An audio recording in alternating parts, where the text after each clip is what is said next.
Hello, hello. Come on in, everybody. Come on in.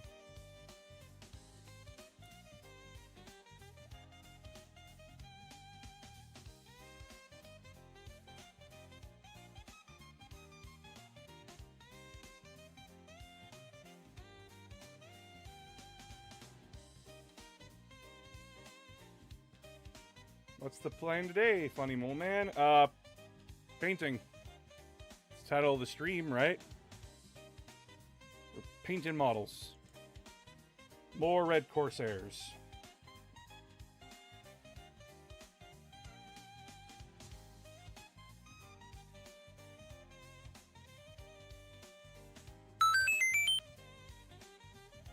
Oh shit, it's mole time. Yep. Come on in, everybody. Come relax. Come chill. Come have a Hello there. good time. Holy fuck, you're big.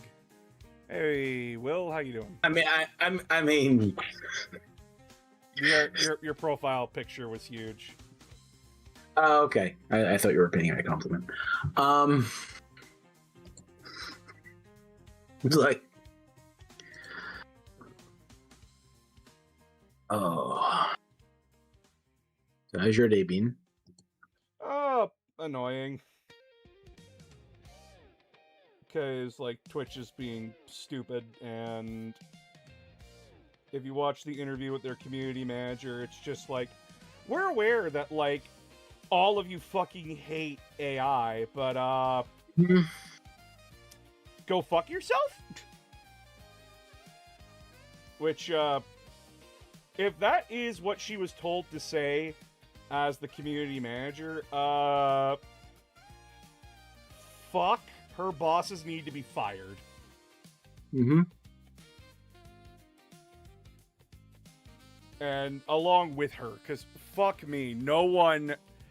If you're a community relations manager and your point is to not hear that, you know, the majority of your fucking user base doesn't like what you're doing, the answer isn't go fuck yourself. The answer is we hear you and we should probably walk that back. Mm-hmm.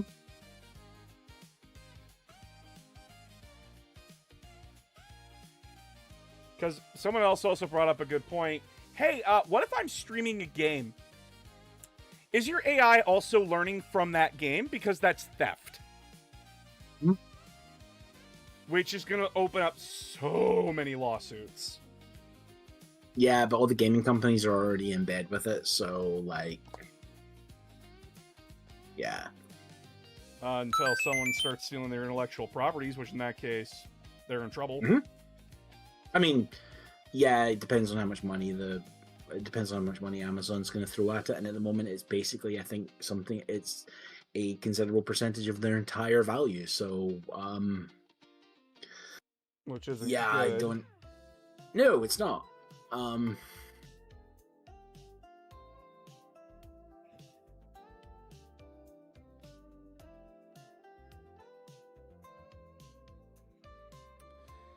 And they are litigious. Yep.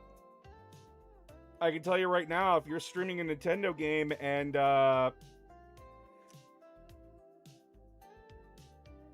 they catch you, like, letting their AI learn off their fucking game, Nintendo's gonna have a fucking aneurysm. Because we all know how litigious Nintendo can be. Listen, I usually don't like siding with Nintendo. Because some of their lawsuits have gotten pretty fucking stupid.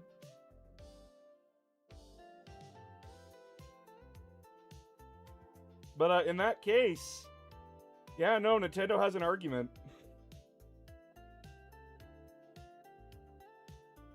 Because remember that Amazon has their own gaming studio.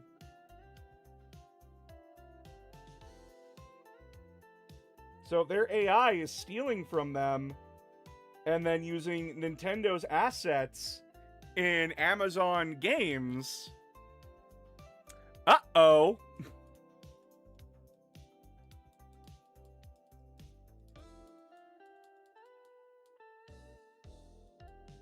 So you need to be good at painting to start Warhammer? No. No. Who said that? I paint because I want to. You don't. Okay. You don't have to paint like your stuff. Well, right. The game does incentivize you to paint them. And I think outside of a tournament setting, I think that's dumb, but the game does it.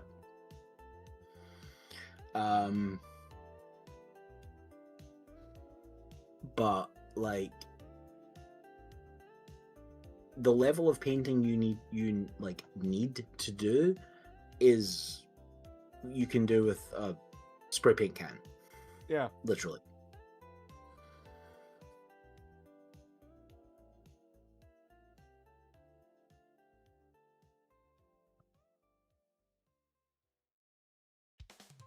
And there's a few reasons why tournaments force you to paint your models.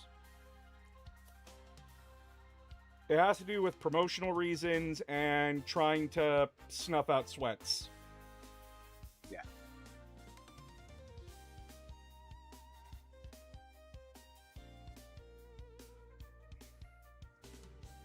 Because for those that don't know, when they didn't have that paint rule, there was just a bunch of sweaty fucking people with money to burn who would come to these tournaments, and then they would show up with gray armies, which would look terrible for photography.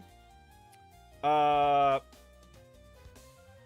then most of these players wouldn't even place top 8 anyway. But they would take up slots from actual players that, you know, were talented, were actually, like, trying, and then they would just go off and sell their army. Because the competitive army isn't viable anymore. You treat it like a standard Magic deck, basically, at that point. Yeah. Right, okay, right, here's the thing. That is a way to play and what happens now is there are, like, still players that do that, and rather than like just show up with a grey army, what they'll do is they'll just hire a commission painting service to do it for them. It adds a massive chunk to the expense of doing that, but there's people who do it. Yep. And like there is actually nothing wrong with it. That is the thing. Like that is a perfectly reasonable way of actually like playing, essentially. Mm-hmm. And like, yeah, they like when that army becomes not viable anymore, they dump it onto eBay, which, you know, to a certain extent is actually good for the health of the game, because it means it means that you have that like secondary market of like models that are like at a discounted amount. That I'm fine with. Yeah. And no, this is me explaining GW, not me explaining my feelings on it. And as I said, like, GW doesn't like it because it doesn't show off what makes Warhammer 40k distinct and interesting, which is painted models. It doesn't show off all aspects of the hobby. And at the end of the day, the tournaments are essentially promotional events. Yeah, that's the thing people got to remember, is that tournaments are promotional events for GW. I.e., we hold these huge events to show off how many people are playing our game and all the talent that's in it and all the cool stuff that's in it. Because remember, the Edmonton Open was the final weekend of Warhammer 10th edition. So it was a huge celebration of 10th edition. So they wanted to show off the ending of 10th edition with all the really cool stuff that came out at the end of it. Yeah. But even then, the painting rules are still like, they are not saying you have to show up with the greatest looking army. They're just saying you need a minimum, i.e., one base coat, one detail, and a wash. and your army and the bases have to be based, i.e., you have to put stuff on the base. And you can get really abstract and creative with that. I've seen people do like they'll take like two contrasting like spray paint colors, spray the entire model one color, then spray it from the top down the second color. It's technically two colors on the model. Slap a wash over that and put on the base, and you have these like weird like synthwave armies and things like that. They're playing pieces at the end of the day. Yep. Like, and that is just as legal as what I'm doing. Because they design the rules in such a way so that way people who are just lazy don't want to do it. But then if you're feeling really dedicated, you do it. Mm-hmm.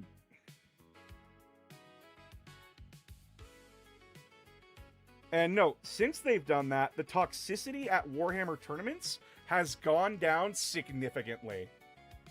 I mean, if we exclude the thing that happened at the British Team Championships. What happened there? Oh, two guys got in a fist fight in the car park. Oh, shit, that's what everybody was joking about. That's what all the UK players were joking about. Or rather, one guy got drunk and attacked another player. Like, is actually what happened. But, is the guy okay? Oh, yeah, and the guy that attacked him, like, got, like the event kicked him out and like but didn't like ban him like permanently, but like the team he was on like immediately kicked him off the team. Smart. Yeah. He's just like, why did he attack him? I don't know. I didn't look that deeply into it. I am going to guess bad experience during the game plus alcohol.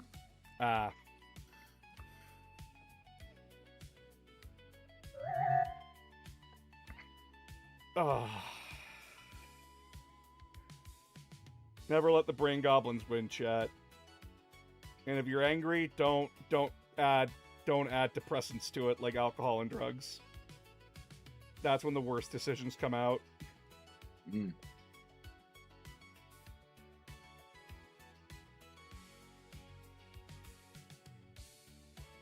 I'm painting up my my red Corsairs to basically like show off which chapters they came from. Mm-hmm. So this Melta guy's gonna be a Raven Guard. Nice.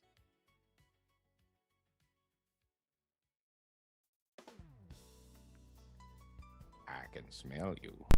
We have Dia. Hey, We do. What's up? Painting, living, trying not to scream. There's no possible way to fix them. There's no possible way to fix Gilliman. Fuck. We were deep cleaning and we were moving. Phoenix was moving a box and didn't know where Gilliman was. Like, they had no idea that Gilliman was in the box that he was in. So Phoenix put the box on top of the Gilliman box and it pressed down on him, breaking his sword and breaking his halo and a bunch of small bits off of it. And the Gilliman model is already complex enough. Yeah. And I fucking hate it. So, like, people would be like, oh, just like green stuff fix it. And I'm like, it'd just be easier to buy a new model and go from there. I don't even know if Gilliman's gonna get a new model. Not for a while is my bet. I mean, like,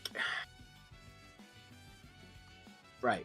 I am aware what I'm going to say, and you're going to say yes, but money. But like, models can be replaced, Yeah. and you just gain the cool piece, and you just gain potentially a cool piece to train if you paint them up like a statue. That's fair. Listen, I'm just more upset that it happened, and I'm mad at myself. Because, like, I should be taking better care of my shit. Like you said, mistakes happen. Mistakes Like, happen, and like Phoenix at first was like, "Oh, are you mad at me?" Like, kind of thing. I'm like, "No, fuck no. It's my mistake. I put it there. You didn't know it was there. You couldn't have known it was there. So, like, I should be an adult and, you know, take responsibility for my fuck up. And I can't just, like, and I know, like, I should just go get a new one. But then that's adding on to the pile of, that's adding on to my pile of shame that I don't need right now. So unless, like, there's an event that I'm going to, which, by the way, I am going to a tournament this weekend.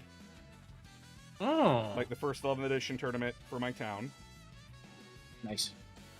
And yes, I will be making a video on that.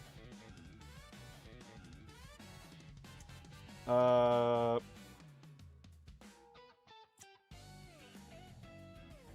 I'm not playing Ultramarines, I'm playing Red Corsairs because I have my Red Corsairs now and I want to play Pirates. Are you playing the Red Corsair detachment or are you playing the Renegade detachment? I'm playing the Red Corsair detachment, hopefully. Fair. Because I have Huron and I want to run Pirates.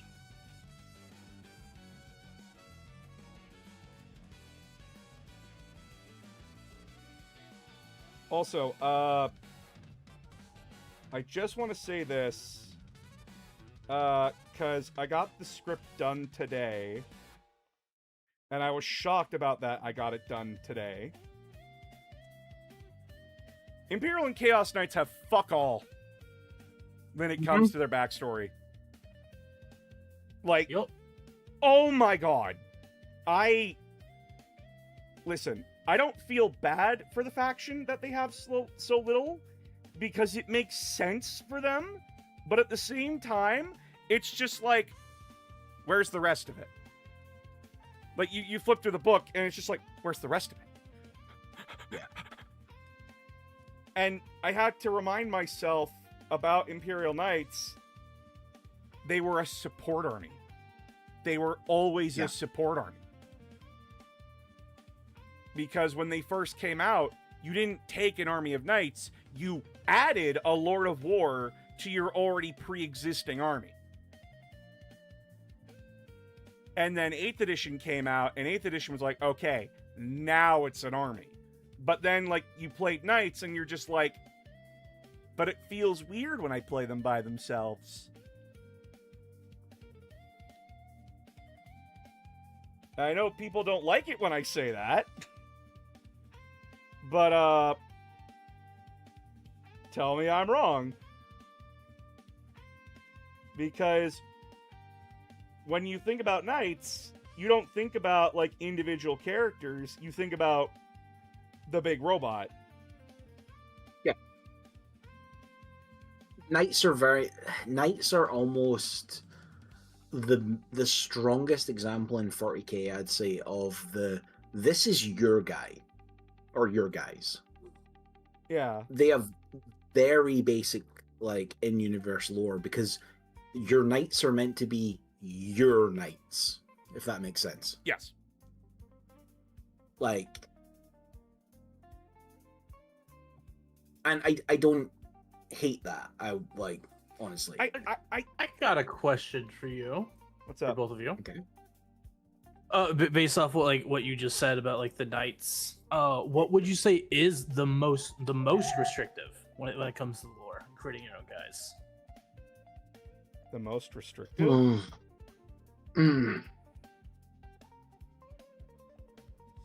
Like, it's a matter of degrees.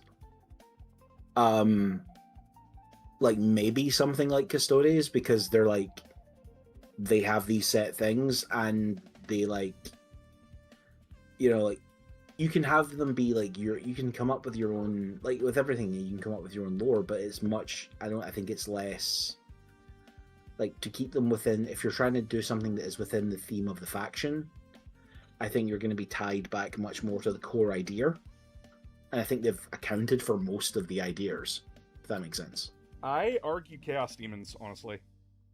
Yeah, okay, demons, yeah, fair enough. Because Yeah, no. Demons Because they are what they are. Yeah, they are what they are. They're extremely one-note. A Demon of Slaanesh is always going to do the thing that, like, you know, makes them feel good. The Demon of Tzeentch are always going to do the thing that's tricky. The Demon of Nurgle is always going to be happy and spread rot and disease and decay. and a demon of Khorne is always going to be fucking angry and charge out and stab something. And the worst part is that, like, yeah, no, Custodes do have, like, problems with, like, individuality and, like, coming up with an individual that feels unique, but they still have small things. Like, you could have a Custodes Warden character. You can have a Custodes in Terminator armor. Like, there's still options with a greater demon of Khorne, or with like greater demons or heralds. You're stuck with what they have. They don't get options.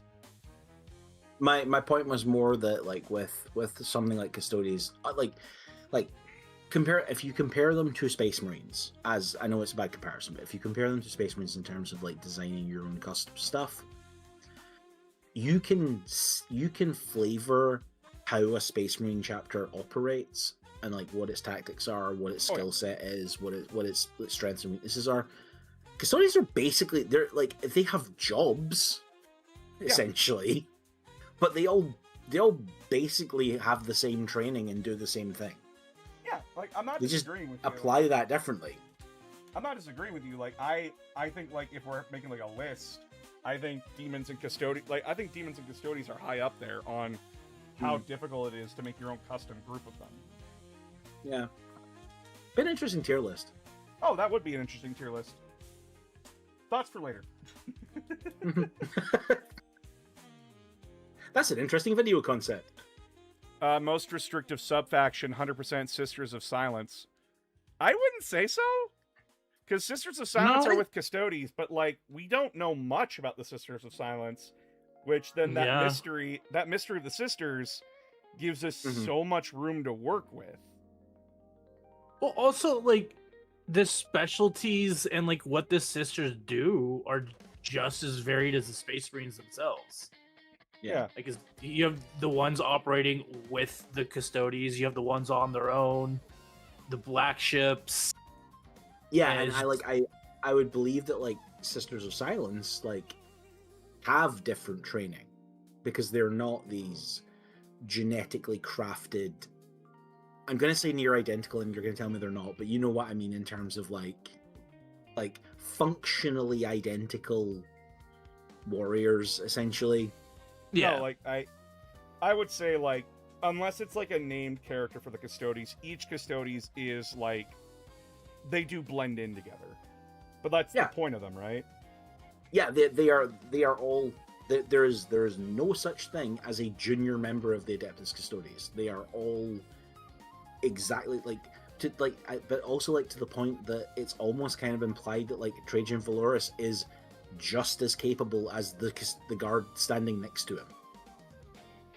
He's not on the tabletop, but lore-wise, he kind of is. It's just that they favor experience and that kind of stuff. It's why their whole thing is based off of respect. Mm-hmm. Yeah, and my argument with, like, demons being the hardest is because demons are just naturally coded the way they are. Yeah. And it comes from the fact that their gods are technically also one note. Yeah, because they're all aspects of the god they spawned from. Yeah, and I'm not saying, like, demons can't have personalities and shit like that, because we have met demons who are, you know, Kairos Fateweaver, even though, like, he is the greatest demon of Tzeentch, he's his own fucking dickhead. That fucking two-headed chicken McNugget. I was gonna say, like, Kairos Fateweaver and Be'lakor exist. This is not a... Yeah. Also, people have been quoting two-headed chicken McNugget at me for, like, the past few days, and I'm just like... Nice. You have no idea how hard it was to repeat that, like, to say that line.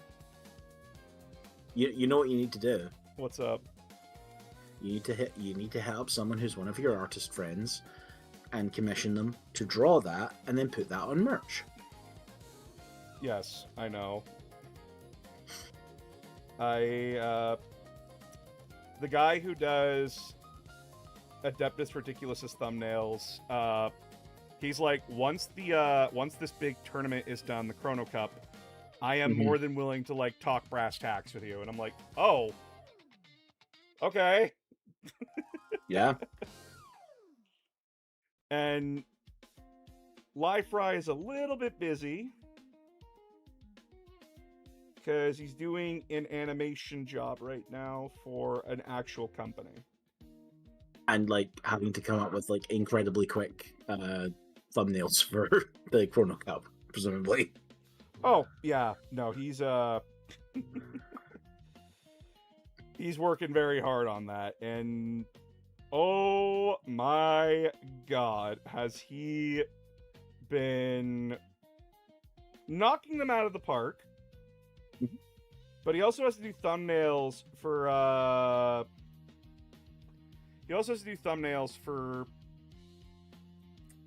the 40K quiz shows. So like the guy's got a lot on his plate, and I also just need to stop being a bitch and go on VGen and actually, you know, do my fucking job. Like actually, you know, be a content creator and socialize. In the entertainment industry, it's called networking. Yes.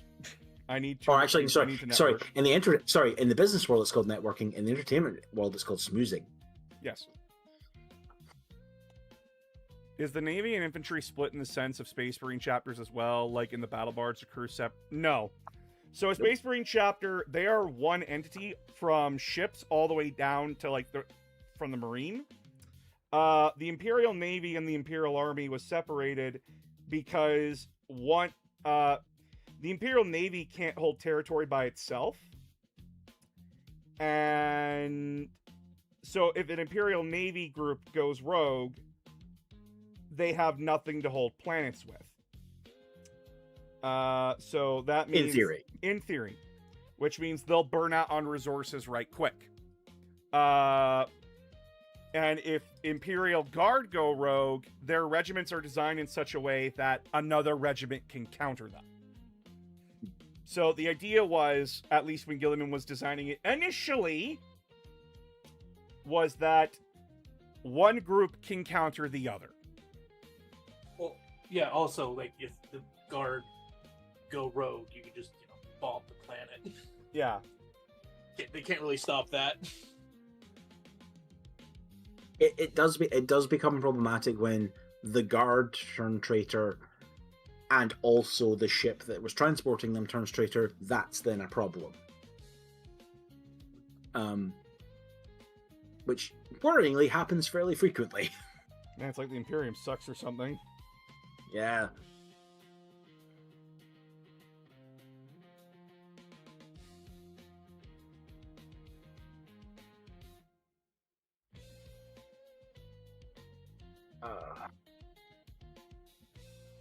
Yeah, like I know I want to do a video talking about like how to make your own custom group and such. I do want to do that again, but like fully scripted and everything, and I want to have people like cameo in it. You know, like people that actually play those factions and such. Oh, Mr. Skull, thank you for the sub. If I remember the Lord or right, don't Navy ships carry massive crews that they could easily turn to sci-fi equivalent of naval brigades from the age of steam and iron? Yep. Yes. Yeah, they do. Remember that most ship crews in 40K are kidnapped slaves. Mm-hmm.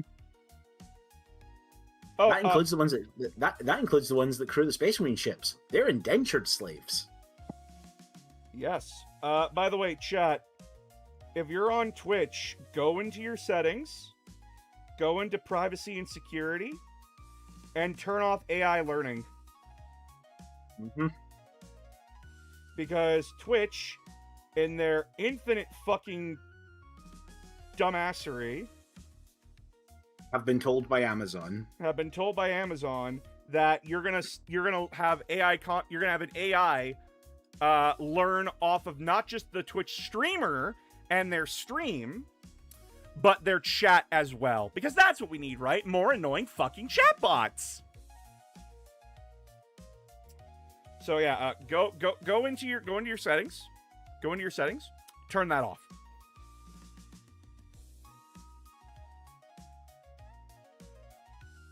Like, do yourself that favor.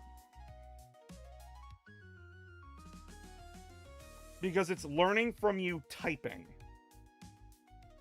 I look forward to the person that codes whatever the AI spoiler software is that can be embedded straight into OBS. Oh. It'll happen. Someone will do it. Because they got the one for images and they got the ones for text and stuff. You can just... It just poisons AI datasets that it goes into.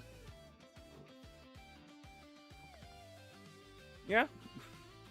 Say what? Really? Yeah, no, that's a thing. That's a Yep. thing. Go into your settings, go to privacy and set privacy and security, scroll down, big thing says enable AI learning. It's turned on by default, turn it off.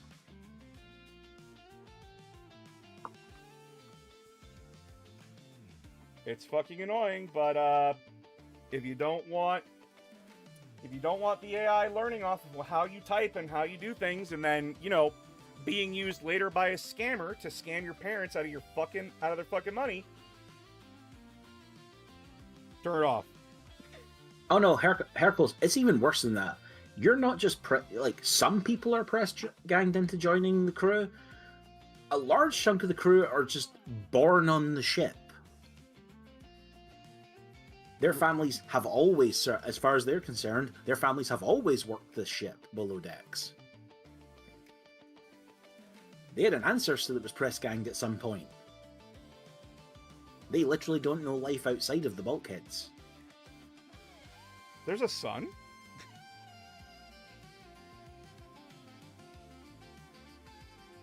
Or you could be born lucky and be an officer.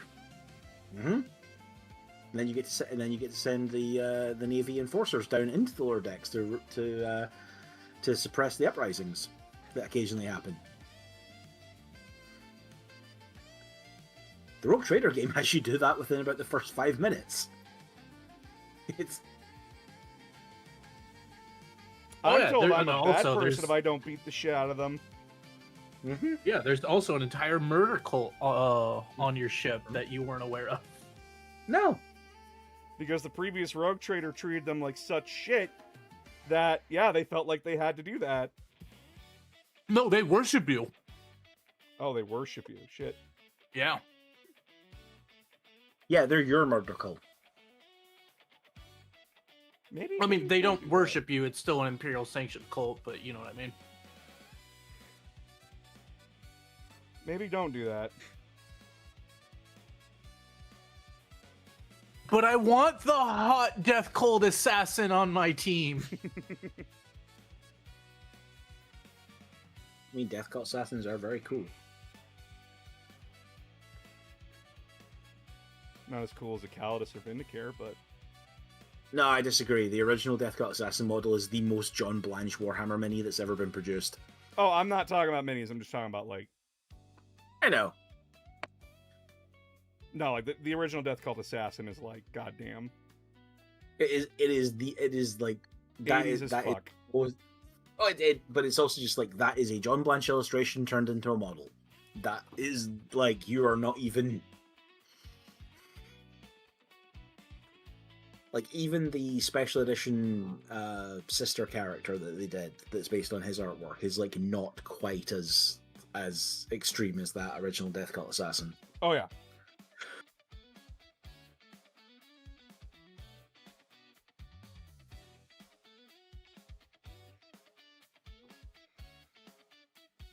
I want the Death Cult assassin on my team because she is a murder machine. She cuts through the enemies jumping around the battlefield. No, she's just hot. Also true. T-Com likes his women crazy and dangerous. My favorite At of some them point is Argenta. I was gonna say at some point, TCOM, you need to actually read Inquisitor by Ian Watson. One of the main characters is a Calidus assassin. Interesting.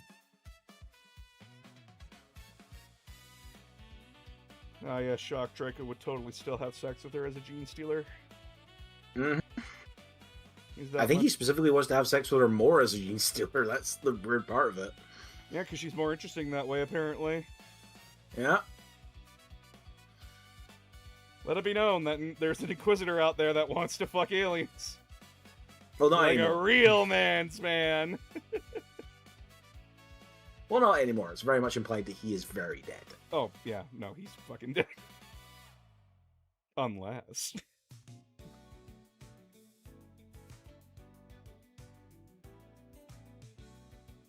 It is one of those really interesting books that, like, in like GW very clearly tried to bury it a little bit, and then they went through a period of like writers sort of like not having, like, during like the 2000s and early 2010s, like a lot of the people who were writing GW fiction obviously hadn't grown up on GW fiction, whereas like the ones doing it now, like Mike Brooks has talked about this, is like that novel is like way better thought of now amongst GW writers because it's just so weird. Yeah, it's fun. That's like, it's weird and it's fun. Yeah, and his argument is like we need a bit more just bonkers out there stuff, Which I agree with him on. Mhm. Because like the thing is that like the book is fucking insane, but isn't That's what Rogue Trader was, though. yeah, like it was written at a time where like Rogue Trader was the main mindset, right? Mm-hmm. Yeah. So yeah, Space Marines are basically brainwashed, militarized convicts, because that was a thing that was being talked about during Thatcherism. But like, you know, yeah, like it's Warhammer 40K is insane. Hello, And- StarCraft influences. mm-hmm. And that's just Warhammer. You can't really like there's not a lot to say about it other than just like, oh, fuck. Because in 40K there's such a massive like dichotomy when you go from like one planet to the other. One planet, yeah, is a gothic hellscape where it does feel like you're in medieval Europe, just with laser guns and shit like that. And then Or you you could be born on a capitalist hellscape planet where you're born in debt and work it off. or you're on Necromunda, which is 80s hive gangs.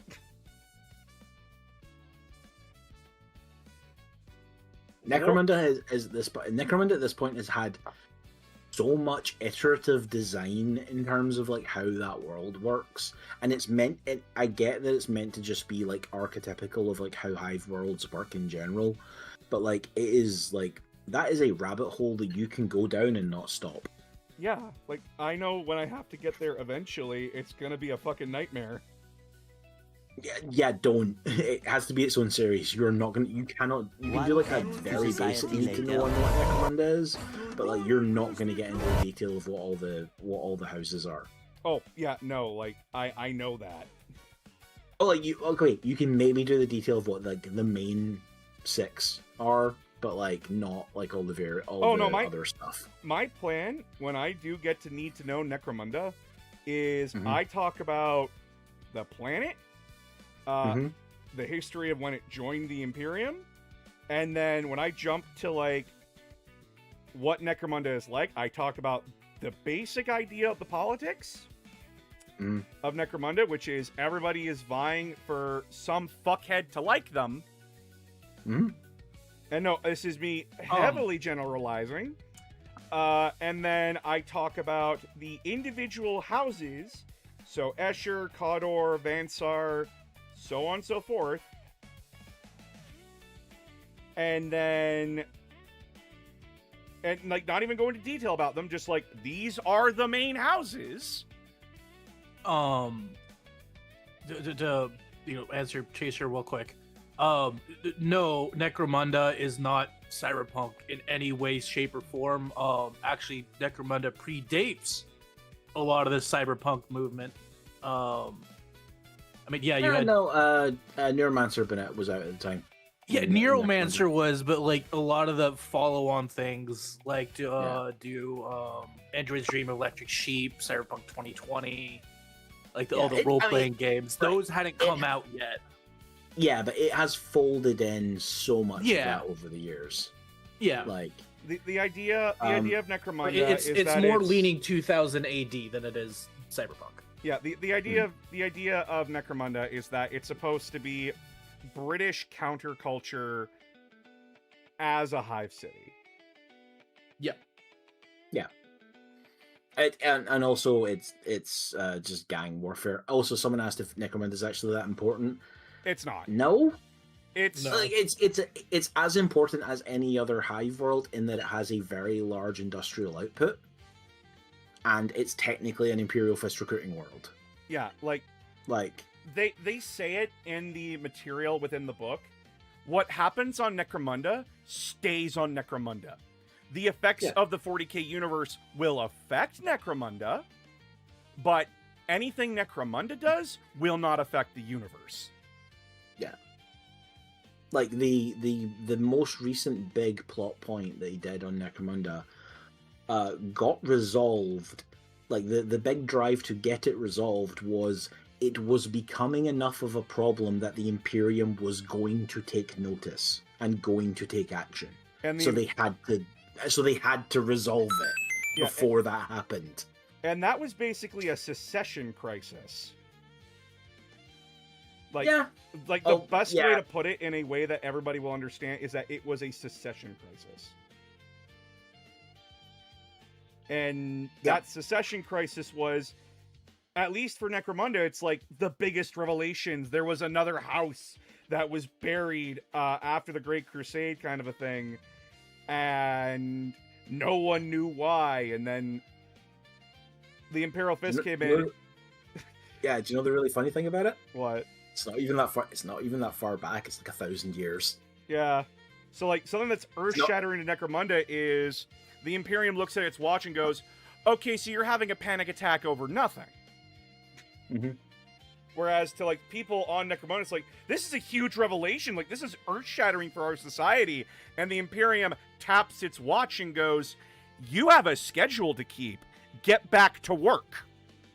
Yeah, someone say it in chat. Like Necromunda is far more like Escape from New York, Judge Dredd, Mega City 1, like all of this kind of stuff. Like British 80s, like urban violence, as a setting, essentially. Yeah.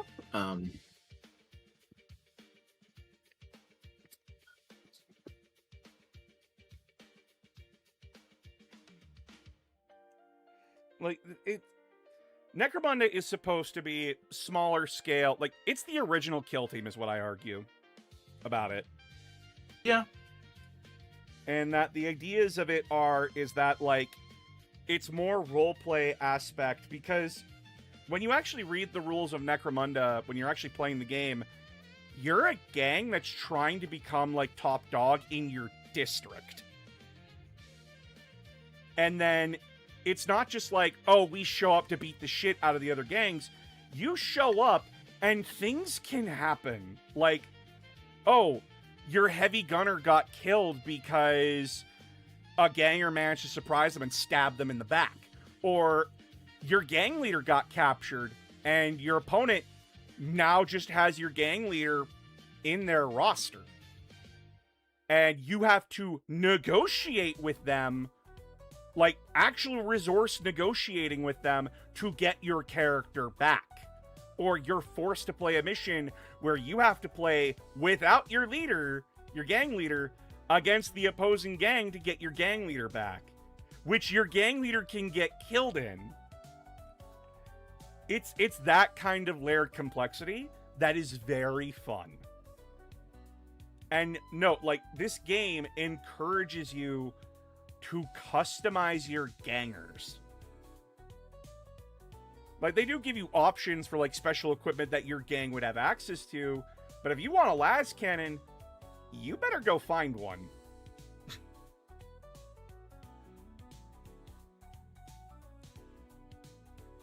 and that's like the fun of it, right? Like that's the entertaining part of Necromunda is that like it's so it's so in its own world that you could just have a hive ganger with a power claw, like an orc power claw, and it's Power Fest.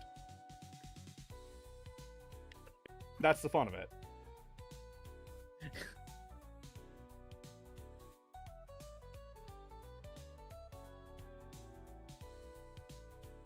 I just killed Bob. Why? He had a really cool lasgun. Yes.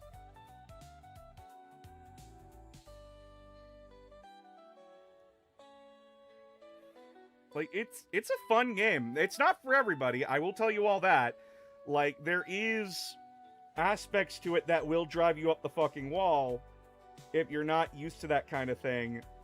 But like if you play D&D or Pathfinder or any other kind of tabletop game like that, you will like Necromunda. Does he know Blood Angels units? I know he's an Ultramarines guy.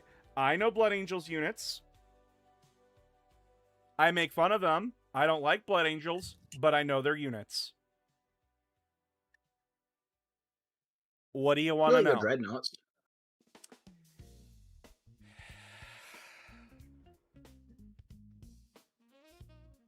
I remember the days where the Blood Angels Dreadnought could grow wings and fly 18 inches. And was also a librarian. Do you think Ultramar has good wine? Yes. Probably. Not to the Eldar, though. No. That was a funny conversation. Do you guys have, like, anything better than this? We aged that wine for, like, 500 years. Yeah, and it's shit. Says the Eldar diplomat to Gilliman. Leading to Captain Felix saying, "You ungrateful little bastard. You should, like, be grateful we even let you breathe in his presence." No. We aged it for 500 years. My grandson's older than that. Aramis, you have a librarian dreadnought. It's in your Legends entry. You can just play it. Yep. Unless you're playing in a tournament, don't give a shit. And even if you're playing in a tournament, it's actually not clear in 11th edition whether that's actually supposed to be a rule. The tournament that I'm going to, they say you can use Legends units. Yep. Because narrative and match play is just the same now, so we should just be able to use Legends, right? Yeah. And Caiaphas Cain is a Legends unit. He was a Legends unit when he came out. Yeah. Curious.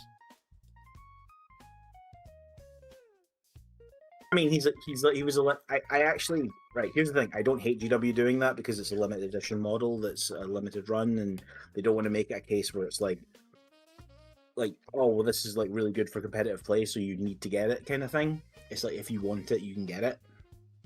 Yeah, no, he's a little And you want cracked. When I looked at his stat sheet. Yeah. He's fun. He's fun. Also, yeah, they can get a little bit wild with the rules because it's not like it wasn't intended to be tournament legal. Yeah, no, it's just like hey, we finally made a model for him, so if you get him, you can play him.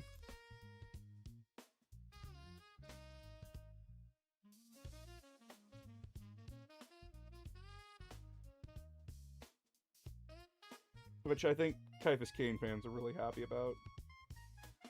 Yeah. The model looked very good, though. Like, the model looks sick. Mm-hmm. I hope that Cain is limited edition in the same way Eisenhorn is, just have time to be available. They'll bring the model back. I know that much. Like, it'll come back for, like, a Christmas run kind of a thing.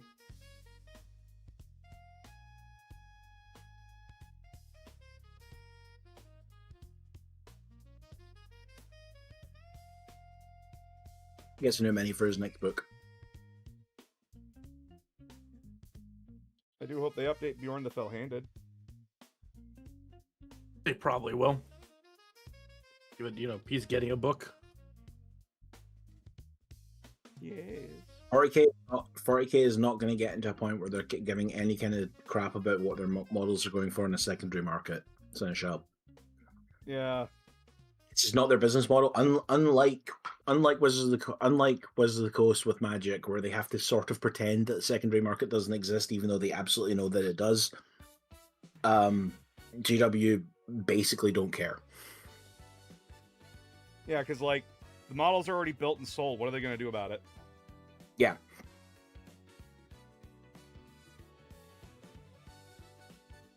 Like you're selling your property to somebody else. Like that's GW can't get involved in that.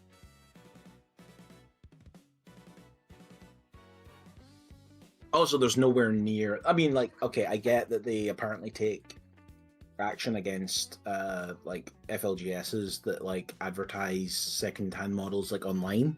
Apparently, they don't like that. Well, yeah, because they would prefer you go to their store and buy firsthand. Yeah, but like local gaming stores that have second-hand models like on sale, they don't take action against generally. Yeah. Only if the store tries to claim that like it's their intellectual property, then GW gets upset. No, they apparently get upset if the store like tries to like advertise like the models they have secondhand on Facebook or on like marketplaces and stuff. Mm.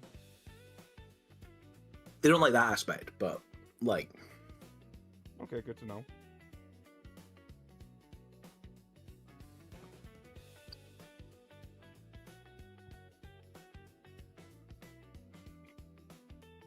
Either way, like I laugh when it comes to like the secondary market, at least for like Yu-Gi-Oh, because that was fucking funny when like those fucking losers like Jake Paul and stuff like tried to come in and be like, oh yeah, well like I got like this limited edition Blue Eyes, and everyone's like, yeah, so do I.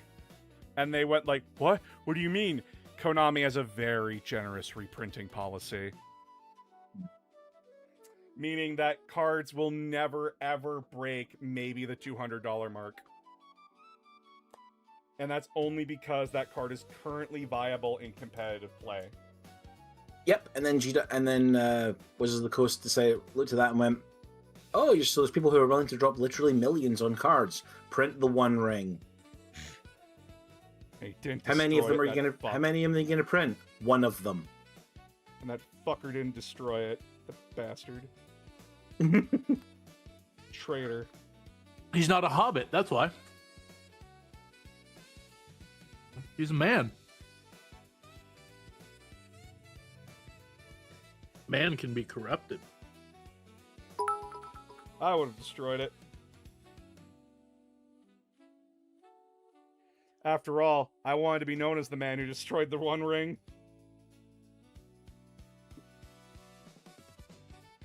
Become infamous. Question. I think you got a super chat question. Oh, sorry. Why does GW support Sanguinary Priest, but only Sanguinary Priest without jump packs in tournaments? If he puts on a jump pack, he becomes Legends. Because there was never an official model with jump pack. One that You always had to custom make that later. one. Good morning, Krusty Krab. So that's why.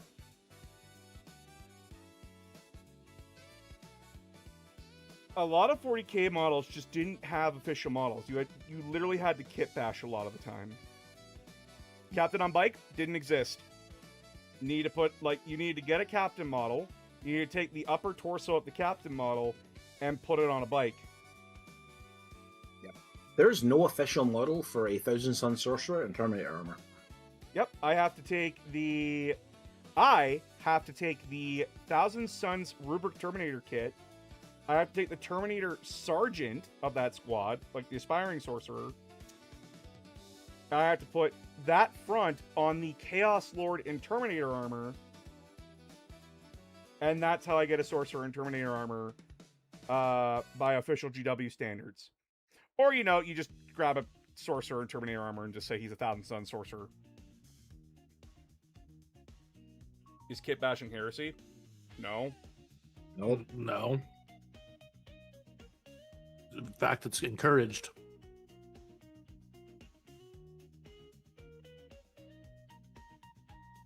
If you're going, like, a lot of the stuff that when I say, like, when you're in tournament play, tournaments have different rules because they want you to play with intent.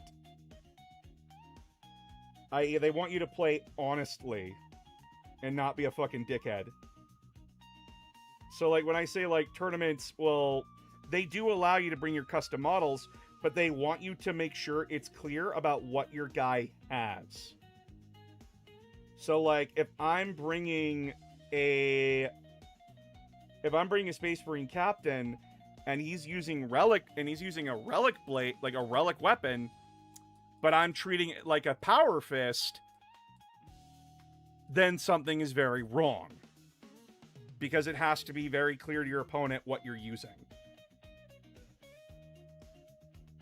Like, for example, if I try to say this is not a meltagun, this is a plasma gun in a tournament, they'll tell me to fuck off. This is a meltagun. This is clearly a meltagun, not a plasma. It's that kind of stuff. But that's only competitive. Competitive is not 40k entirely. If you're playing for fun, we're playing for shits and giggles. I don't have a plasma gun guy. Well, this is a plasma gun. It's a special weapon. He's still unique. He's still a different dude. He's different enough from the rest of the squad. It's good. Also, I was going to say, let's be honest, it's really only Imperial weapons because, like, no one knows what all the Xenos ones are. Yeah, no, nope. I was playing with my friend yesterday, and he was struggling to figure out what was what for the Leagues of Votan. Mm-hmm. Like, I'll try to say, like, all of my Hearthguard in my army, I've modeled them with the Volkite guns, because I think those look cool. I run them as plasma guns. Yeah. They all have plasma guns. None of them have anything different. It's just that, like, I think the Volkite guns look cooler. Yeah. Whereas for me, I know what a pulse rifle looks like, but if you put a fusion blaster and a pulse rifle right next to each other, I'm not. That's a pulse rifle.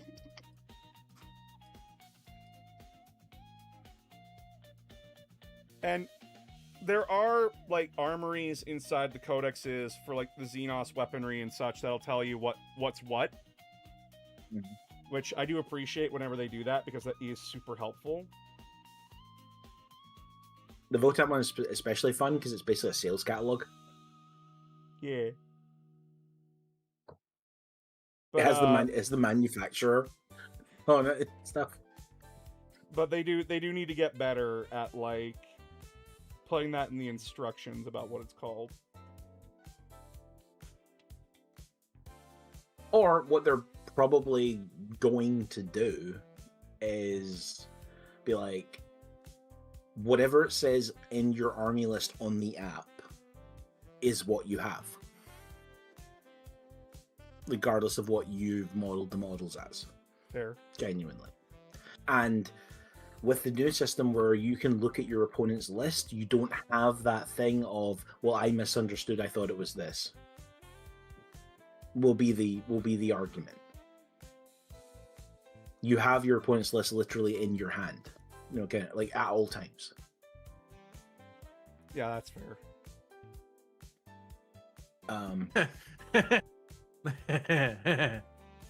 What's How's it going? What? Sorry, I was swallowing. I'm laughing. Hey, yo. Yeah. Hey. No, I just thought if old school, if yours is, you know, a sales catalog, then the Custodes is just the meme of Carl Urban and Thor of "Behold my stuff." That does track for the Custodes armory. Behold my stuff. We recently I had a sick day, right? So we rewatched, like, all the Marvel movies from Avengers Age of Ultron to Endgame. Ooh. Like, we just how had was like that? we had a movie marathon. It was fun. But I was sick, so, like, I was in and out. That's fair. But yeah, like, I fuck that scene. Behold my stuff. Mm-hmm. That's funny. One theater for, like, right before a Brand New Day released, one theater said they were gonna do a marathon of every single MCU movie, and I think the total came out to 280 hours. Every single one. Holy cow. Yeah, so That's not even all the TV shows as well. Yeah, that's definitely true. Does not account for those.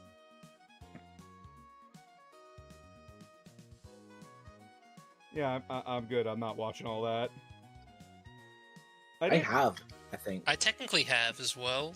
Don't think I've seen a couple of the. yeah, more but I- also no, we've no, I've never we've missed a had, couple. like- no. we've also had 20 years to watch all the movies. Yeah, that that's fair. too. We're not trying to crash it into like a weekend. I did see the new Spider-Man movie, and now that like a couple of weeks have passed since it, holy shit, dude! Like the amount of arguing going on around that movie, I'm just like, whoa.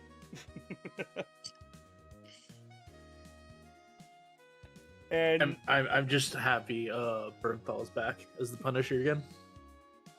he was fun. I liked him, but a lot of people were really upset with how Jean Grey was characterized. I'm like, Oh, so it is Jean Grey. Okay. yeah, no, it is Jean. There's a scene in the movie because like Jean Grey, one of her powers is that like she can hijack people's bodies, right? Well, I didn't know Jean Their Grey minds, was in yeah, the movie. pretty much. Oh, I'm sorry. That's She do why a I lot was- of things. Oh, I haven't seen the movie yet. I'm sorry. Did I just? Oh, I'm sorry. I'm a terrible person. God damn it. I'm sorry. You're fine. Well, actually, what? no, because they did say in the promotion material there's Jean Grey's in the movie. They Yeah, they did. No.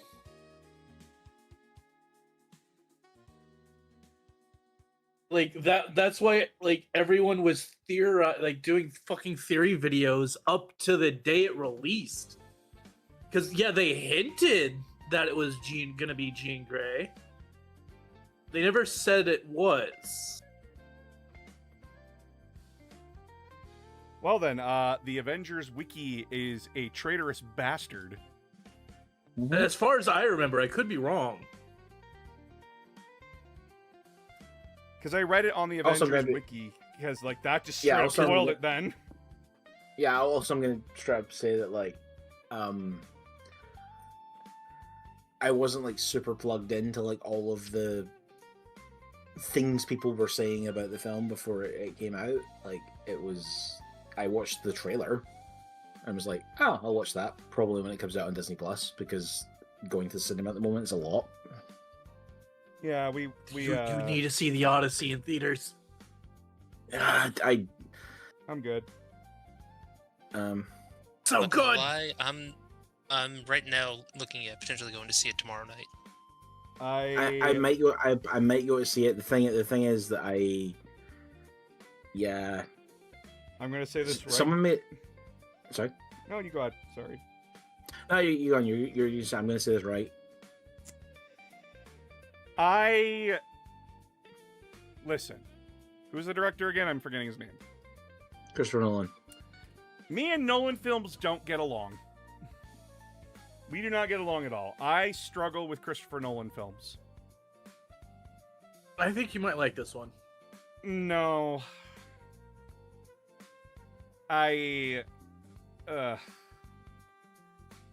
I'm not interested. And it's not out of a sense of just like, oh, I'm a purist for like fucking the Odyssey. God no, it's stupid as shit. The Odyssey's never been pure.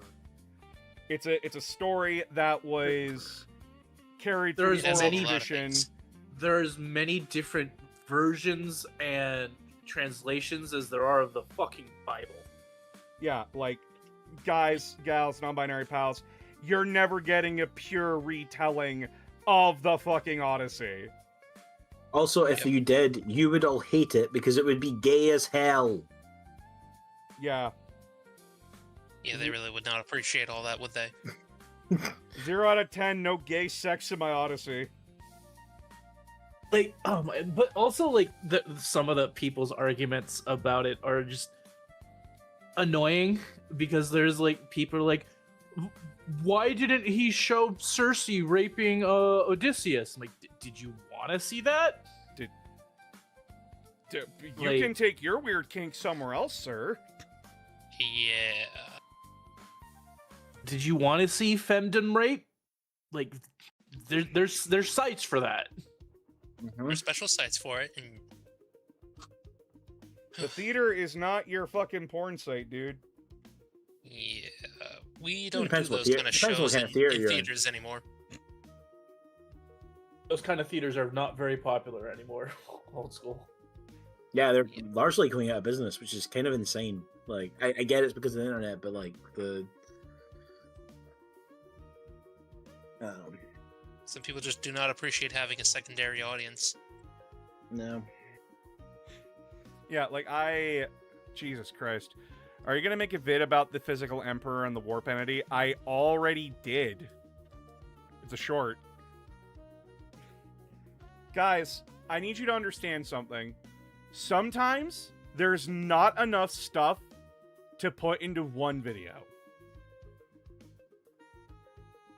Like I am aware, like, yeah, sorry, I was gonna say I'm aware that like there are other lore channels who will make like massive deals out of like tiny snippets of like GW lore and like expand with like their own theories about what this could mean.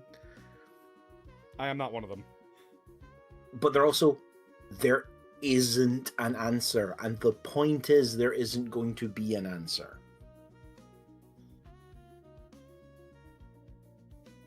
So, I do like theorizing, but only so far as like, you know, you can support it. Like, if you're just making up shit, you're just making up shit. Get out of here. Yeah, no, hence why I hate headcanon, because it's just people making shit up. Yeah.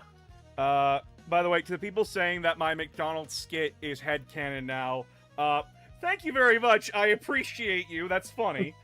I mean, let's be That was- honest. We don't know exactly what the custodians are hiding from us. Honestly, that was a Like- funny like- conversation in the, like- in like the it- chat. Like I said, we've thought for 10,000 years that the Golden Throne was hooked up to the Astronomicon to be the beacon. Turns out it's actually maintaining a psychic field that keeps the one remaining McDonald's ice cream machine in operation. Because do you think anyone in the 41st millennium knows how to fix that thing? We can't even keep those working now. I felt so. I'm gonna be honest, chat. I am gonna Well- be perfectly honest about that skit. I just need to say this. I'm sorry. I felt like I phoned that in. I felt like I could have been a lot angrier in that skit. I was just kind of frustrated that day, and I just kind of needed to yell. And I thought I was already thinking about like something Gilliman and Lionel could be yelling at each other about, and that just kind of filled my head. Also, we do have the technology to fix them. It's just the thing that a certain company has a monopoly on fixing them. That even McDonald's has yeah. now too. Yeah, but it's funnier if the Imperium is sacrificing 10,000 psychers a day so that Trajan Valoris can get a McFlurry. Infinitely funnier. It is funny. But yeah, like I'm very happy that it popped off, but at the same time I feel bad because I'm like, I feel like I wasn't yelling hard enough, or like I wasn't like more intense. But I guess it's like Okay. just me like kind of tearing into myself. Okay, spinning off from that, what are the Primarch's McDonald's orders? Oh fuck, Gilliman's goodness. getting the basic bitch. Like Yeah, he's just getting a hamburger. he's getting No a pickles. hamburger. He's getting a hamburger with nothing on it. He's getting the fries. He's getting a Sprite, and then he's going home. Lionel A medium Johnson, Sprite. A medium Sprite. A medium not Sprite. large. a medium Sprite. Lionel Johnson. He's the kind of guy who grew up in essentially a night hall. So he's getting like not the quarter pounder. He's getting the Big Mac. He's getting like essentially a feast, and then he's walking away. Same with Lehman Russ. No. Lehman Russ is getting a McGangbang and then drinking water out of the sewer and outside. Okay, I don't actually know what unofficial what is a McGangbang. That is an explanation. The McGangbang Okay. is I'm putting it on essentially TCOM. Essentially, it's like they take several of their famous burgers and put them together in a Big Mac. Cool. Because I know what a 10.99, I know what a 10.45 is. It's well, specifically the McGangbang is a McDouble and a McChicken together. Oh, Russ might. Yeah, no. Jagatai Khan only goes to McDonald's when they have the McRib. Yeah. One debt to society. No. later. No. Jagatai Khan is the kind of fucker who the rest of the White Scars go, McDonald's. He drives in their drive-thru. One black coffee. Leaves. That is And takes them to Khan. Subway. Yeah, and then takes them to Subway. Not because it's good or anything. It's just it's cheap and it's there. I was gonna say no. He likes his Legion. He probably takes some like In-N-Out burger or some shit. Yeah, he actually likes them, so like he'll actually treat them to something good. Gilliman Okay, only what's goes What's Fulgrim's order? to Fulgrim doesn't go to McDonald's. Oh no, he does. I say he doesn't because his palate won't allow it. He needs to look That refined and makes sense. dignified. He gets a fillet. He gets a McFillet and every fucking time orders a glass of red wine and they say to sir, this is McDonald's. Yeah. I want the big nasty. Don't you mean the big and tasty? No, the big and nasty. And then he comes back the next day. Fulgrim eats his fillet of fish secretly when no one's looking. Like, doesn't want to allow anyone to know that he. You know what? Yeah, no, I'll accept that. That he eats McDonald's in secret because he doesn't want people because he gets sad, right? Yeah. He goes when he's Yeah, depressed. it's that depression of, oh god, what did I just eat?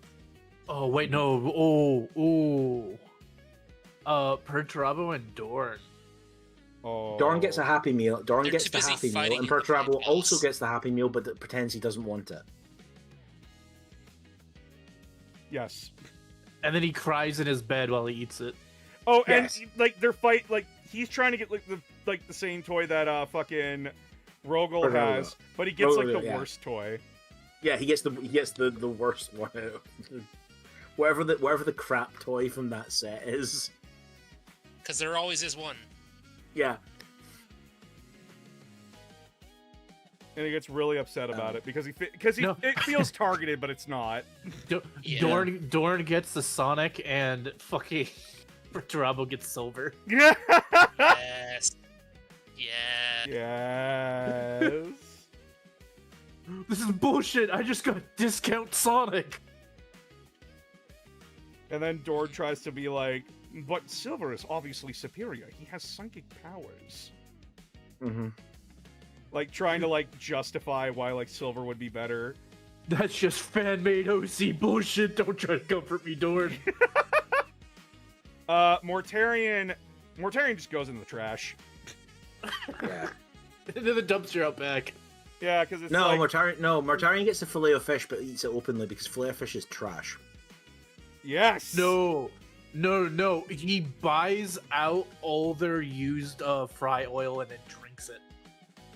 Oh yeah, because you have to prove how strong you are, right? Yeah. God, yeah. Oh my god, fucking disgusting.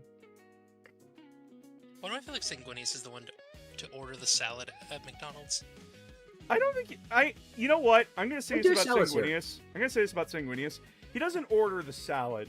He's the kind of guy that goes there for breakfast and genuinely enjoys it. Ow. Mhm. So I have something to admit here. I honestly and genuinely miss the McDonald's salads. They were actually honestly pretty decent as far as fast food salads went. They made a Exactly. big- It was kind of they made a big- unnerving that they made a that big place of push all of them could have it. They made a big push in the UK to diversify their menu and actually have not terrible options, and so the salads and you can eat all the Happy Meal stuff. You can also get with fruit instead of fries and stuff. Yeah. And things.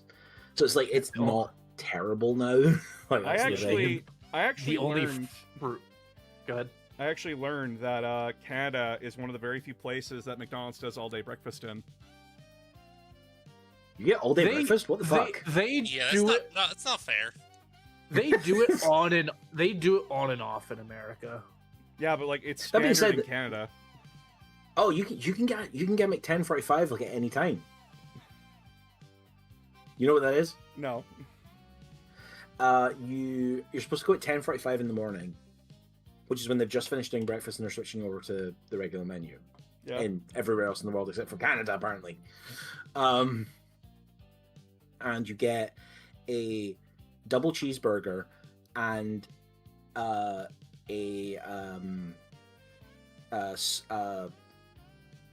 double sausage, double egg McMuffin, sausage egg McMuffin, and you put the sausage and egg onto the double cheeseburger. I mean, you can also do it with a ham and egg McMuffin, so you just put the ham and egg onto the cheeseburger. It's fucking great. It's really good if you have like a late morning or like if you need like an early lunch.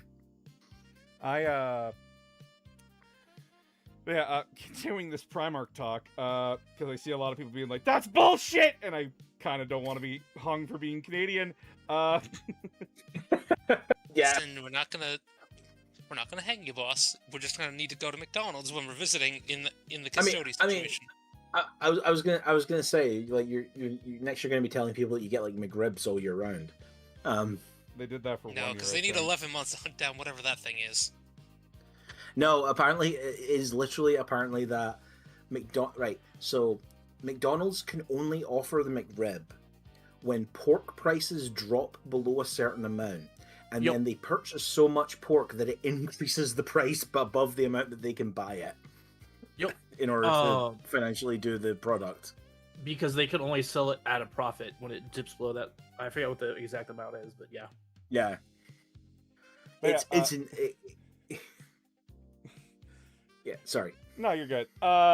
Then we have like I imagine Sanguinius is the kind of guy that like goes and gets breakfast because like Actually, it's nice and comforting.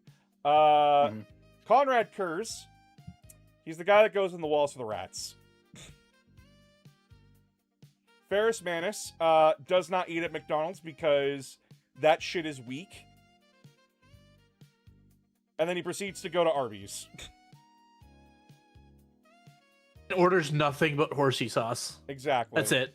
Exactly. We don't have Angron, Arby's here. the Karn has to drag him to McDonald's. Horsey sauce is just liquidy horseradish. No, like we don't have That's- Arby's. Like we don't. No, I have know. Arby's. I'm telling you what their horsey sauce is. It's just liquidy the horseradish. So Okay. Karn has to drag Angron to McDonald's each and every time because Angron's saying, "No, I don't want it." And then Karn's just like, "You're getting a Happy Meal and you're gonna fucking like it." No, I think he'd get a spicy McChicken. Mm. I could see Angron being happy that something actually bit him back. Come on, focus in on the model. It's the only way he Ooh. feels anything anymore. Yeah. There we go. That's the one that was previously a Raven Guard, right? Yep. Yeah. Oh, nice. How's that look? Nice. That looks sick. Yeah, that's pretty good. I love the white helmet. I also agree. I think the white helmet is a great touch. Oh yeah. Mm-hmm. Now the question is, what the fuck do I do with the other three? I know Choose other chapters. I think I have a guy with a Mark III helmet,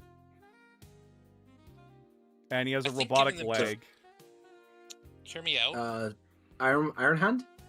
I kind of want to do Iron Hand, but like Iron Hand would just kind of fit in with like the Raven Guard.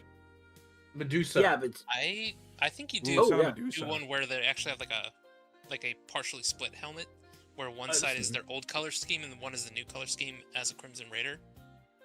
I kind of Or want as a Red to. Corsair.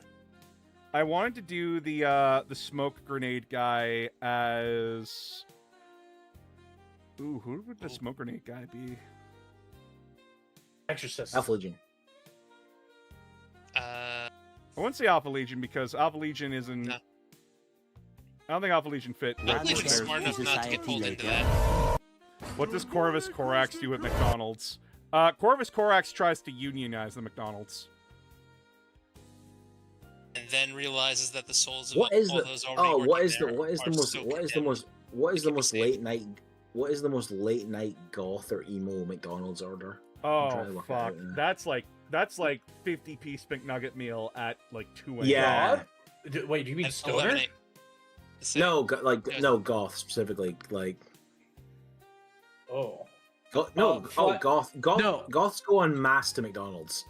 I know. No. A true goth would actually pay the price to fly to Japan and order the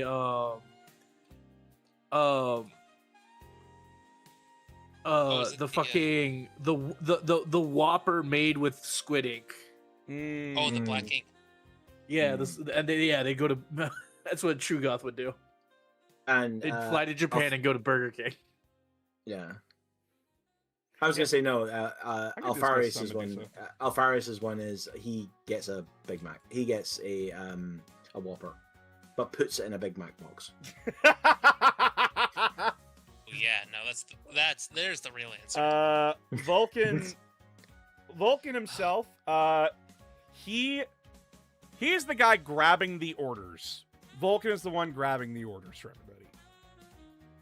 He's the one working the touchscreen. Yeah, he's the one working the touchscreen, and he's already ordered himself like two quarter pounders, a large fries, That's not and idea. a large Coke Zero. Yeah, I think just have an Vulcan idea is a for guy this. who. I was gonna say I think Vulcan is a guy who likes to eat. Like he's a guy who he likes Oh, he his definitely Oh. hammers down when he gets there. No, no. Omegon got a job there as one of their cooks 6 months ago, and he's the one fucking up the orders. I was about to say according to his plan, he'll be assistant manager by the end of the year.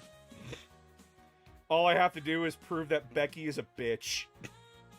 Yes. So You don't I have an interesting understand, idea to do for this moment. Alfarius. Do you have a salamander yet? I do not have a salamander yet, but if I'm doing green, I don't want to do green again.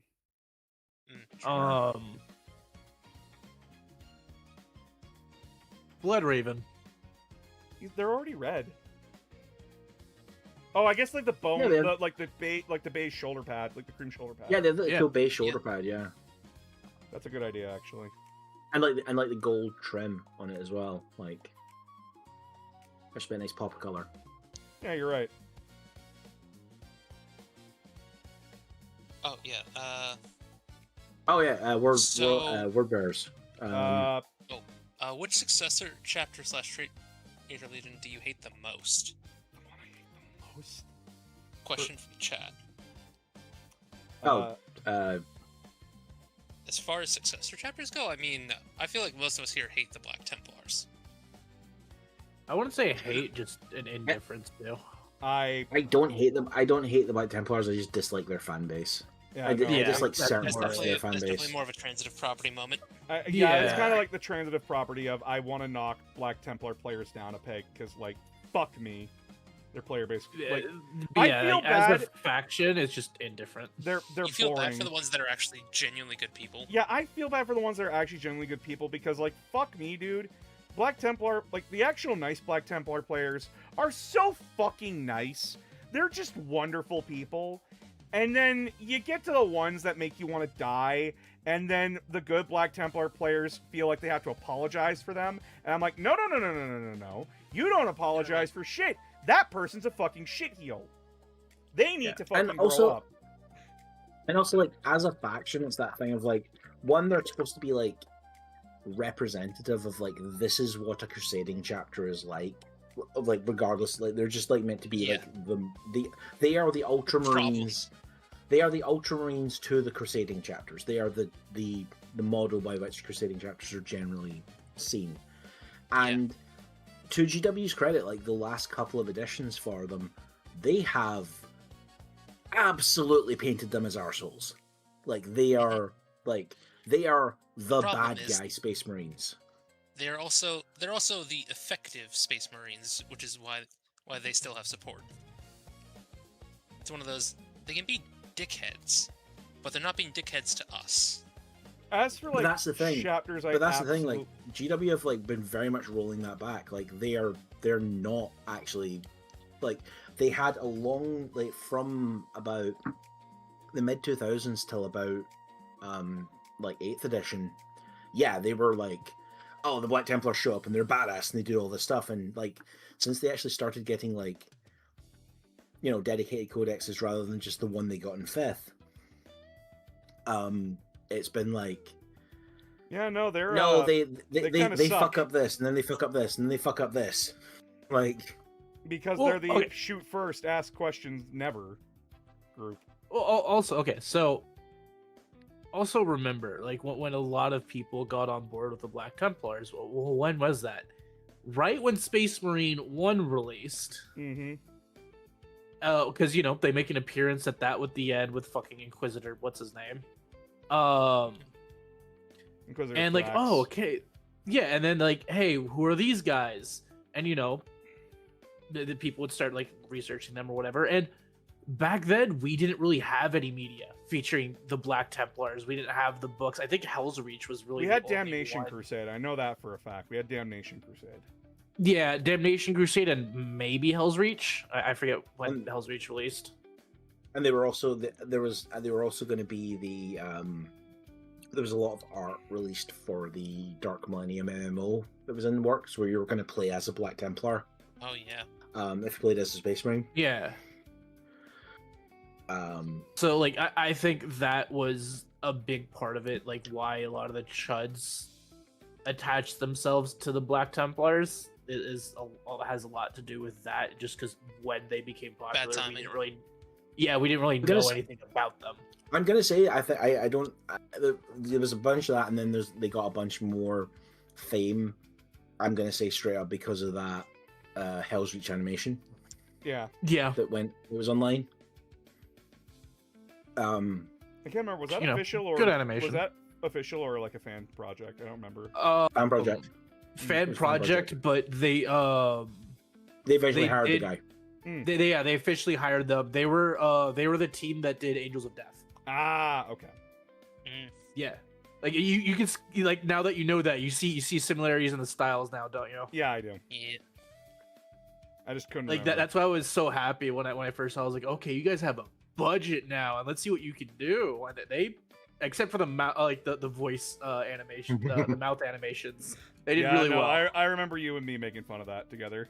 Yeah, they should have just kept the helmets on the entire time.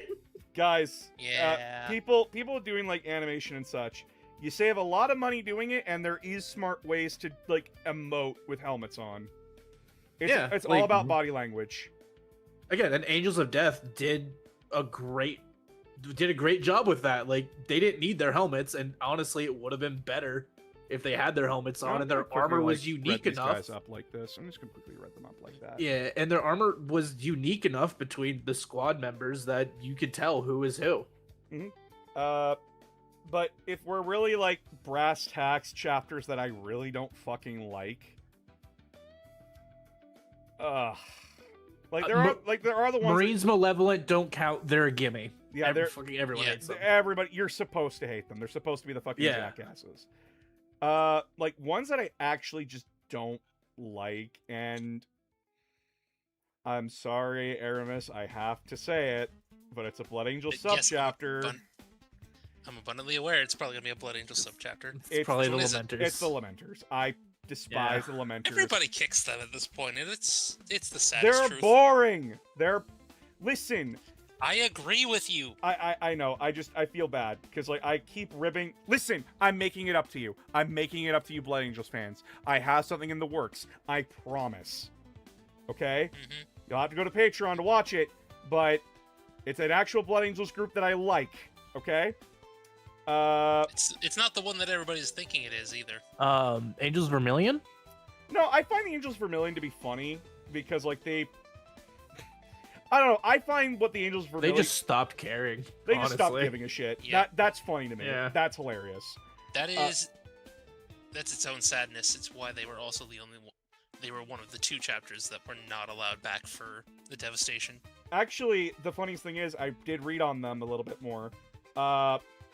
They actually, their 2nd, 5th, and I think 7th companies defied orders from their chapter master and actually went to Ball. Honestly, Yeah, they did. And at first, Dante was going to send them away because he's like, nah, fuck you, get out of here. But then Realized. yeah, but then they lost the 5th Company to the Warp. And the 7th Company took massive casualties because of that. And the captain was like, listen, I defied orders to be here. And I lost a lot of people to be here. Please just let us fight alongside you. And Dante, And like, to his credit, was like, you know what? Yeah, That's no, so, you brother. suffered. You suffered enough. Like, come on, fight with me. I did like that. That was cool. But yeah, no, I just despise the Lamenters. I hate that their entire shtick is that they're just unlucky, that they're just tragedy porn the chapter. Boo-hoo, bad things happen to us all the time.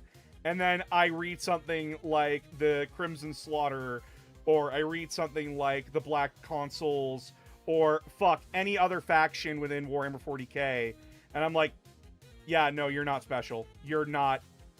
You being unlucky does not make you special.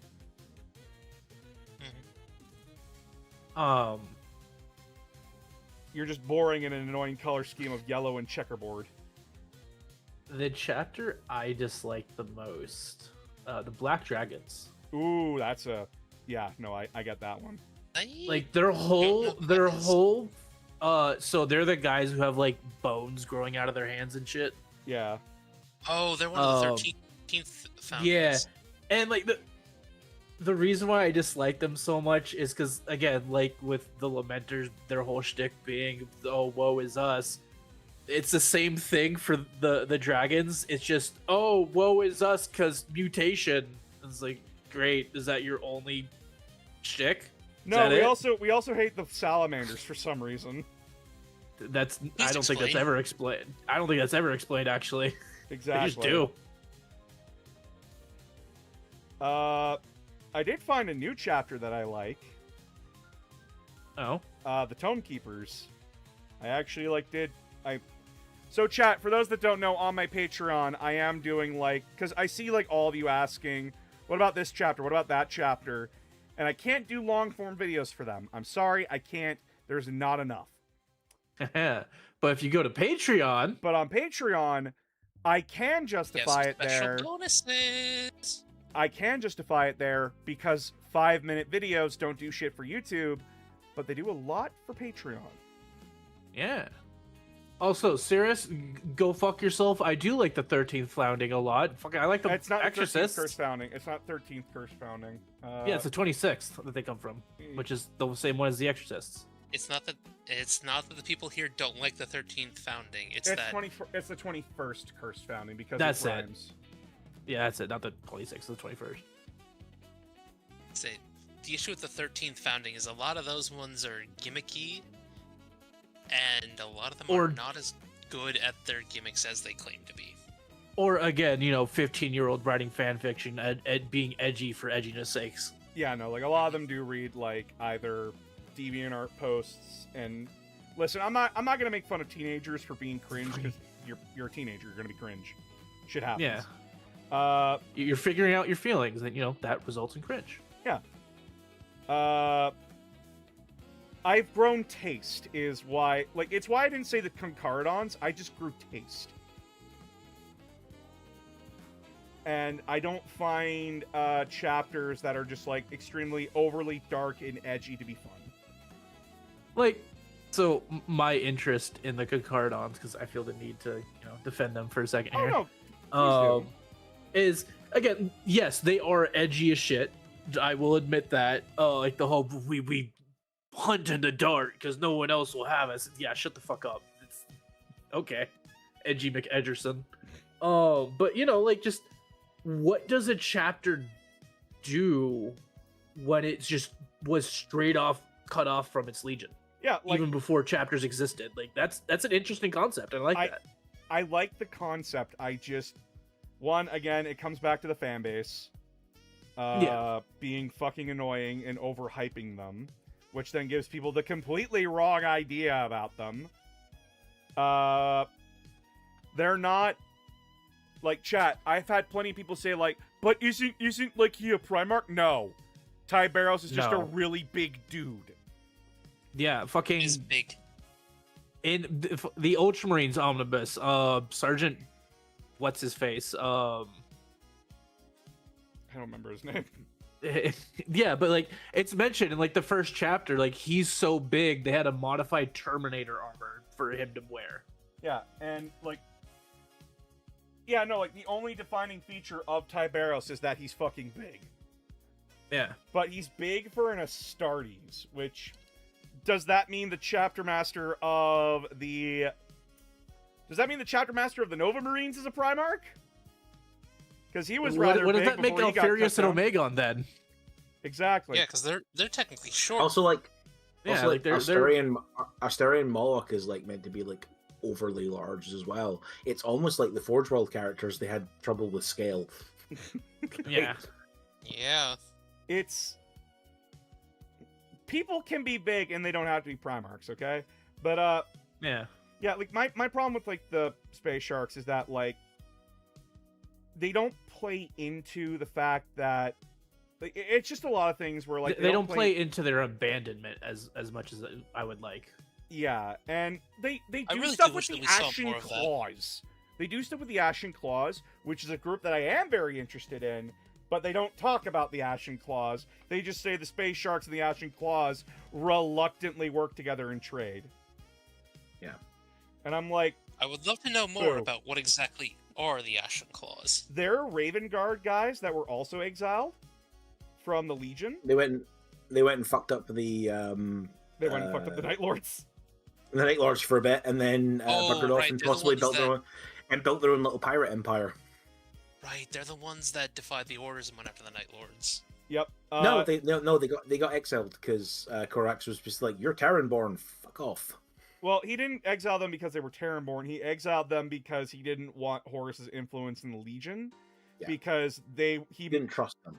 Yeah, he didn't trust them because it comes back to like the assault on Gate 13, where Korax was just recently put in charge of the Raven Guard Legion, and he had like 60% of them were the Terranborn, and the other 40% were like the new like guys from Deliverance. And so Horus is like, okay, so I have the Iron Warriors, I have the Space Wolves, and I have the Raven Guard, which is the Legion that was like usually partnered with mine. So I know what these guys can do. Because Which up until that point in the heresy had been Black Ops war crimes. Yeah, so he's thinking. So Horus is completely thinking about like what the Legion is known for at this point. He's not taking Korax's opinion into account because he genuinely just didn't think about it. So when Korax said, because like he wants them to assault this heavily fortified gate, i.e., these guys have done this a million times before. This is fine. Korax says, no, that's not fine. That's not what my Legion is going to specialize in. And no, Horus has seniority over Korax, but Korax is a freedom fighter who got pushed into Legion politics. So, of course, everyone And has always had the attitude of "fuck you, I do what I want." Yeah, the attitude of fuck you, I do Yeah, what I it tends want. to show up pretty well. And this led to an argument between him and Perturabo. It's not mentioned that Horus says anything, because I think Horus was taken aback by, like, excuse me, what? Yeah, it's like, what do you mean you're not gonna follow legitimate battle strategy right now? This has been tested and proven. And Perturabo calls Korax a coward. Because, you know, that obviously will help diffuse the situation. And then the problem is that the Raven Guard's chapter master at the time, like the guy that was in charge of the Legion before Korax came in, he said, yeah, no, we could totally do that. And Korax then reorganized the Legion so that way everybody who agreed with that guy would go to Gate 13. And anybody who agreed with Korax surprisingly didn't. I think somewhere between like 70 to 80% of that force was killed during that assault. That tracks. And Korax then vowed to never work with Horus again. And then quietly exiled the survivors. Yeah. He technically assigned them to patrol the edges of the growing Imperium, fighting threats from the void. Now, the Ashen Claws were part of that group that was like, yeah, no, Korax is a bitch, fuck him. We do what we want. Like, they understood what their assignment was. Like, they're being exiled. So they weren't very He's not happy my about it. real dad. Yeah, he's not my real dad. While the Space Sharks were part of that group where it was like, that's just our lot in life. And seem to have kind of forgotten their own origin a little bit. Either forgotten or intentionally chose to neglect it. Yeah, like there's a little bit of like in their novels, there's a little bit of like they're playing doing with their the best idea to of hide it. they play with this idea that like they went out so far into the dark that they stared into the darkness and it stared back, kind of like mentality. The idea that like the Sharks and Korax kind of followed the same method of they looked in that they both looked in the dark and then they looked away. Yeah. Like they Yeah. flinched. Which Like I- it talks about one of the characters like they're at like the furthest point out like from the light of the Astronomicon, and he looks out of like a viewing port and there's just nothing. There's just no stars. It's just pitch black. And apparently that is like deeply unnerving. Yeah. Yeah, that actually Yeah. reminds me, and I think it's the sequel to that book. They capture a Drukhari alive because they're looking for knowledge on something. I forget exactly what. And you know they're like, hey, we can't torture him because you know that's just gonna He'll feed like him. it. Yeah, he'll like it. How do we solve this problem? And they just throw him into a fucking sensory deprivation tank, and Yeah. like once a week come in to like wash it, hose it down from all his like piss and shit. Mhm. Yeah. And they Yeah. just do that Sensory for like a deprivation. year, and he finally breaks. And like, okay, what do you guys want to know? Because I'm done. I can't do this anymore. This is a form of torture even I couldn't think of. Like, fuck off. I mean, that's the point of deprivation. There's a reason that Yeah, it's a reason that why it's solitary one of the confinement most. is insane. Yeah, and also one of the most successful forms of interrogation and the most reliable. Yeah, isolation will fuck us up, chat. Yeah. The downside of being a any- social animal. Anyways, yeah, he gets the information from the Drukhari and then just takes them out to this this viewing platform and then just opens it up, and as he said, there's just nothing, and the Drukhari just goes insane looking at it. I mean, yeah. Like It's more Just terrifying the option ever. nothingness. Chat. Yeah. I am somebody like going back to the It's initial also why question I'm of like, terrified of the ocean.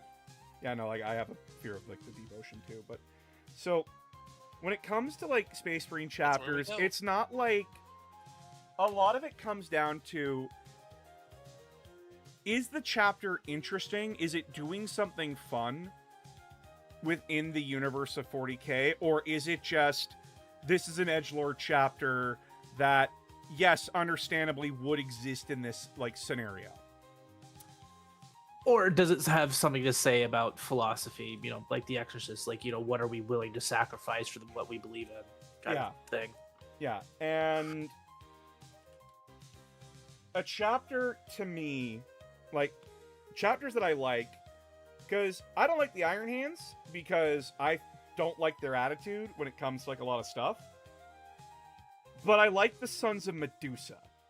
And their whole shtick is that They're the Iron Hands cranked up to 11, and they're fucking vultures.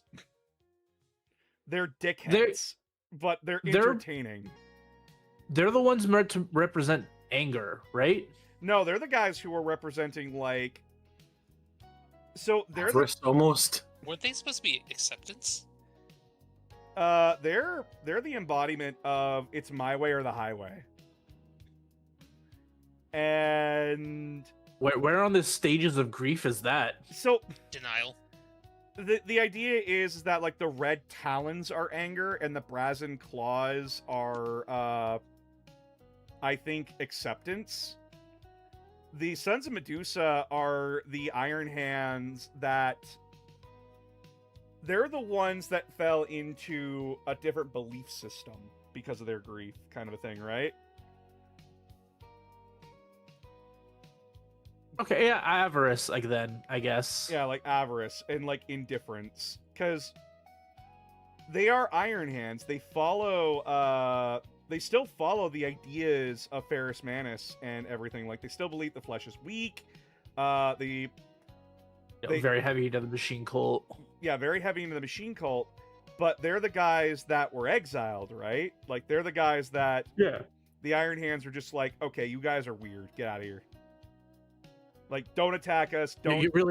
You're harsh in the vibes. Yeah, we're all over here, like, trying to replace our limbs, and you're saying, like, you can talk to the Omnissiah through fucking radio waves. Get out of here.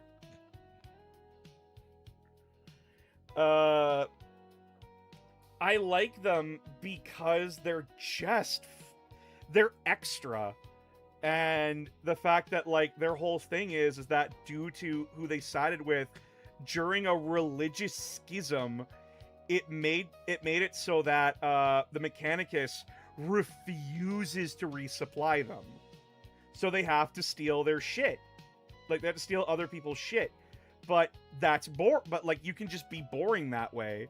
Like the Marines Malevolent. Yeah. So what do these guys do? How do they steal their shit and get away with it? That doesn't make me feel like the Marines Malevolent, because with how the Marines Malevolent act, other chapters have been destroyed for lesser crimes, so I don't get why the Marines Malevolent haven't been wiped out. Yeah. Like, at the very least, another chapter declaring war on them and not stopping until they're wiped out. Like, how do you piss off the Ultramarines so much that every chapter in the Ultramarines has a fucking, like, vendetta out for you? How do you piss the Salamanders off so much that they physically assault you? Yeah, like... How have they pissed off the Flesh Terrors and gotten away with it? Exactly, right? Like, the Flesh Terrors take no shit from anybody. They literally don't even take it from their founding chapter. Yeah, not even from the fucking Blood Angels when Raphael went to ask them for help. Yeah. Like, it's like, yeah, what do I get out of it? Yeah, they literally take it from nobody. You're telling me that these guys somehow are not being fed on. But... Yeah, like, that's boring to me. But then you get, like, a chapter like the Sons of Medusa, who are like, okay, we can't attack our fellow Iron Warriors. We don't want to piss off everyone else. So the only group that we can reasonably get shit from are renegades. We're going to specialize in hunting down renegades. So, which no one's happy with them specializing in anti-Marines. Yeah, like, they're entirely unpopular with everyone else because you're hunting Marines. Like, they're obviously going to side-eye you. But... You got no trust after that. Everybody knows what the Minotaurs are up to. Yeah, and, like, it's absolutely hilarious because during the Badab War, the Sons of Medusa joined the war because they knew they could get away with it. But also, then, and like, yeah, all the... make away with stuff. Yeah, all the Astartes chapters may hate you, but there are groups like the Ordo Astartes who, because you specialize in renegades, are gonna fucking love you. Exactly. And... Pilots of Terra have a pet chapter just for that reason. And so it's really funny when the Marines Errant, which is a Ultramarine subchapter, and the Salamanders actively complain to the Red Scorpions about the Sons of Medusa, like, you know, stealing shit from the Lamenters, the Executioners, and the Mantis Warriors. And all the Red Scorpion, like, all Carib Cullen could do was just shrug his shoulders and go, are they doing their job? Yeah, but then it doesn't matter. Yeah. Those chapters are in rebellion. They need to be stopped. And any way to deny them resources by, say, stealing their shit is an active strategy. Also, Red Scorpions, actually Nazis. Actually Nazis, Like- yeah. Genuinely, though. And I even find it more Like- funny because the reason why the Sons of Medusa became a chapter in the first place is that, again, they took advantage of a situation where there was other traitors and renegades running around, and they just teamed up with the Flesh Terrors, the Space Sharks, and the Minotaurs, and wiped out joined those in the rebellion. renegade hunts. Yep. Creating a weird friendship between those four groups. Which is also even more interesting because that Yeah. might have been the previous incarnation of the Minotaurs, because the Minotaurs as they exist as of Badab are not the same Minotaurs basically as existed in the Sons of Medusa backstory. Yeah. Which Yep. See also Bring some Raptors. questions. Like, Yeah. the Sons of Medusa are tied to so many things in 40k that you usually don't really think about. Like, how would a chapter that is spurned by not only their parent chapter, but the guys that fix your shit? Yeah, sure, like, the Mechanicus is some of going to them. train their Well, Tech Marines. Some of them. Some of them. Like, yeah, sure, the Mechanicus is going to train their Tech Marines. Like, that's unavoidable. But, like, how do you resupply yourself when that happens? And the answer is, we steal other people's shit. Yeah. And yeah, it's going to make them unpopular with other groups, but these are Iron Hands. These are the guys that look you dead in the eye and go, So what are you going I to do never about liked you it? in the first place. I actually have a question now for you about them and like how they fight. Do they prefer melee a lot because they're always scavenging for shit, so they're always low on ammo? No, That would make sense. their whole thing. Well, it's also easier to take over things that way too. from You what can I preserve the understand, armor. from what I understand about their combat doctrine, they're very much like, they're more precise than Iron Hands are, like than the normal Iron Hands are. Yeah. But again, you want to make your bullets count. That makes sense. Yeah, they. You also don't want to Especially when you're damage the stuff scavenging. you're planning to steal.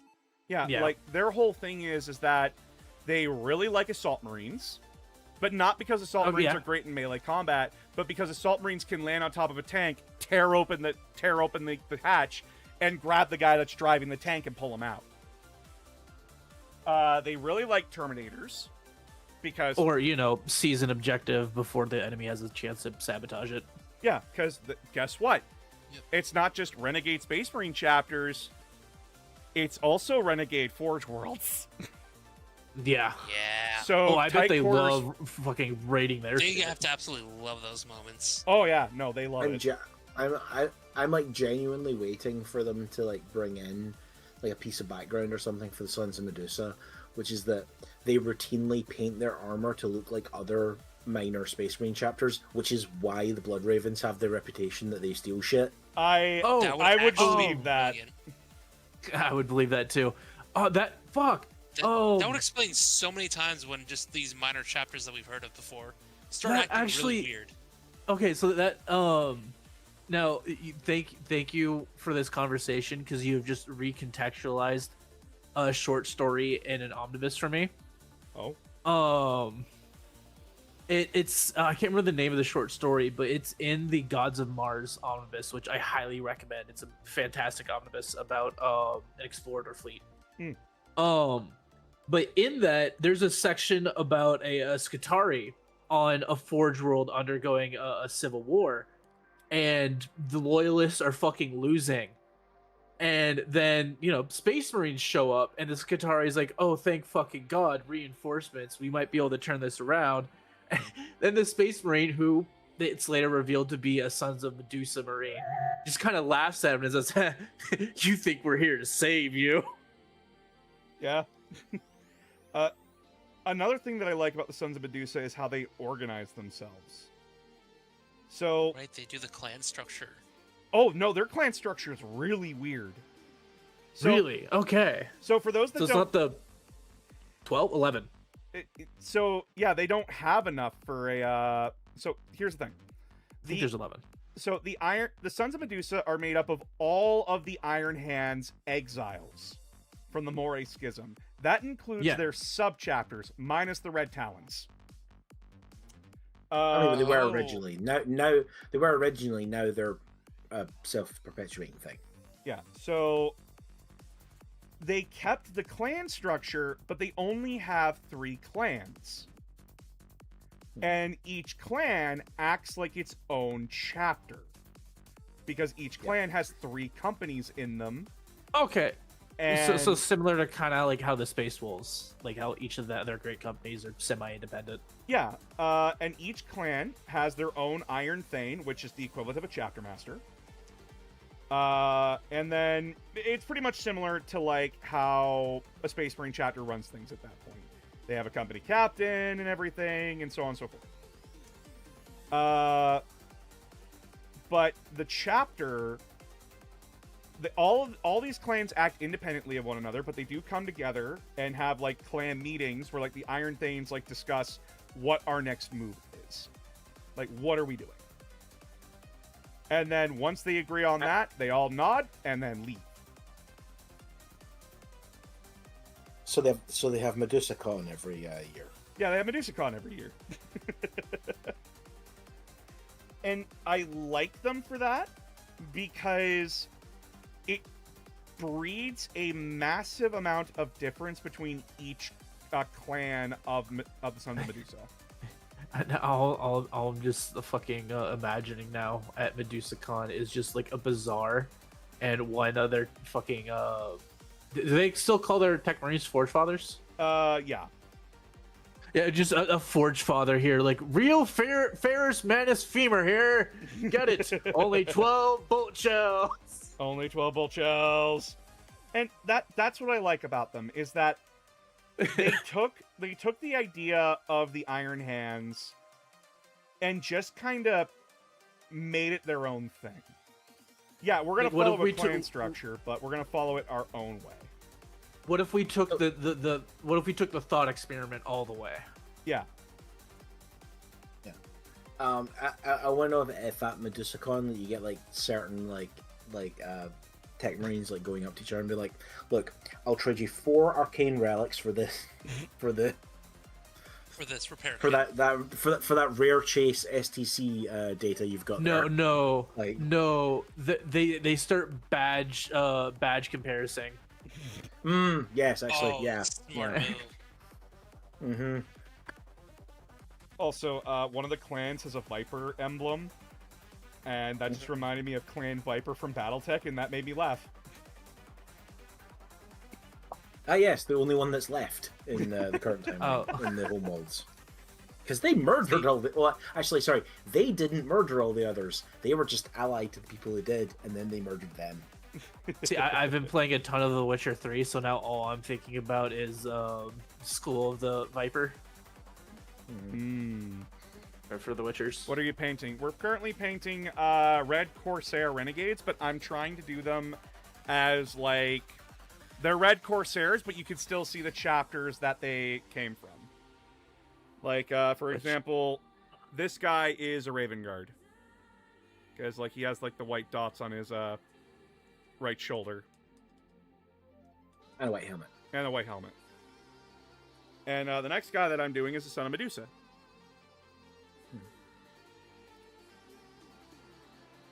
For everyone's knowledge, he painting Red Corsairs. Well, thank you, Extreme. But yeah, like, so I did do a video on the Sons of Medusa on Patreon.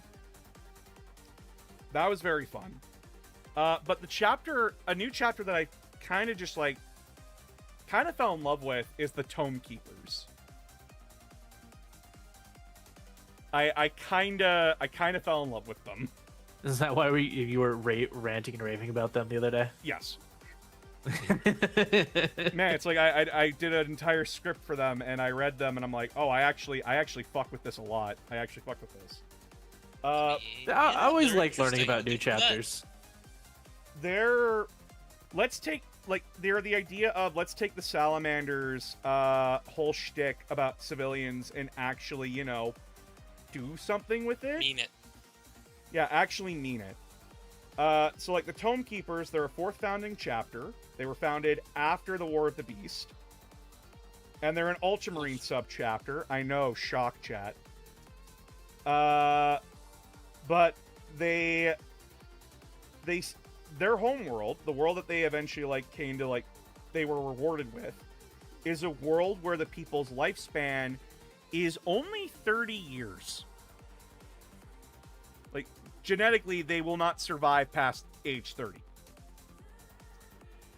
But the Ultramarines that were chosen to found this chapter were fascinated with their culture. And so they wrote it down. They preserved it. And the chapter, the guy who was chosen to found this chapter, he was very analytical, very logical. So he really liked taking notes on the enemies they fought. So the chapter actually Hey takes guys, notes. I'm gonna go write in my diary. Unironically, yes. So Look, somebody has to write it down eventually. these guys, How else are we gonna figure it out? when they fight against an enemy, they write down the tactics and the methods of fighting them that worked. And then they bring it back and, put it in their library. And then they tell their recruits, who they call pages, go in there, study as much as you can, and basically take time out of your day to go learn. Actually do research. So, given that there's not that much information on them, how do they feel about the Tyranids then? The Tyranids, they actively research and everything. They grab specimens and bring them Ooh. back. Oh, But, God. Two little things. So, but then, Probably get- Affiliate get project, technical anyone? things. but Oh, then, God. So, not Yeah. they don't bring back live specimens. They bring back dead specimens. What Oh, good. killed this? Good, what- that'd be really awkward. Yeah. So, the interesting thing is how their culture on their planet reacts to them and how that affects them. So, Space Marines live for a long time, right? Yeah. In a culture that only has 30 years to live, that's not a long time. One death to So- society later. This culture is based around, death. That death should be celebrated. Life and death should be celebrated. It is a huge honor to become a Tome Keeper, but you also become a social pariah. Because you're a dead man walking. You should not be alive. You will not be able to join your ancestors. So this makes the chapter very, the people treat them like ghosts. And this makes them very upset because mom and dad don't recognize me anymore. So, this has made the chapter very introspective and sullen. And so they're asking themselves, why? Why does this happen? So they studied their culture more and figured out everything that worked and how fast that culture changed over time. Because again, 30 years isn't a long time. So they keep writing everything down, and then that behavior extended to every other human group they come into contact with. They actively go out of their way to learn the other human cultures they interact with. To the point where there is whole libraries preserving other human cultures in their library. And note, their liking and defending of human civilizations doesn't just begin and end when the enemy comes and when the enemy is gone. They actually stick around to make sure that the culture is preserved in case something happens. And then once hence the doing salamanders better than salamanders. yeah, and then they leave once that is done. It like the book like the White Dwarf article goes actually out of its way to describe that by imperial standards they are oddly humanitarian. And I found that to be so fucking funny. Because it is treating it like it's weird. Like this is not normal for a Space Marine chapter. And I like that. I like that it's treated as weird.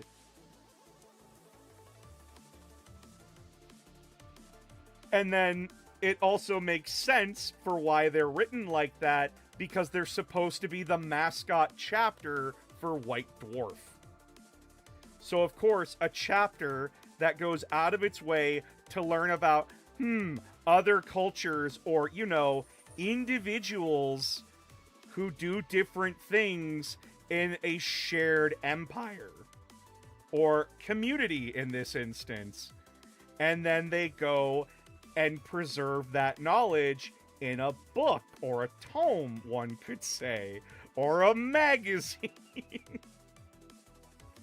I just find them really cute.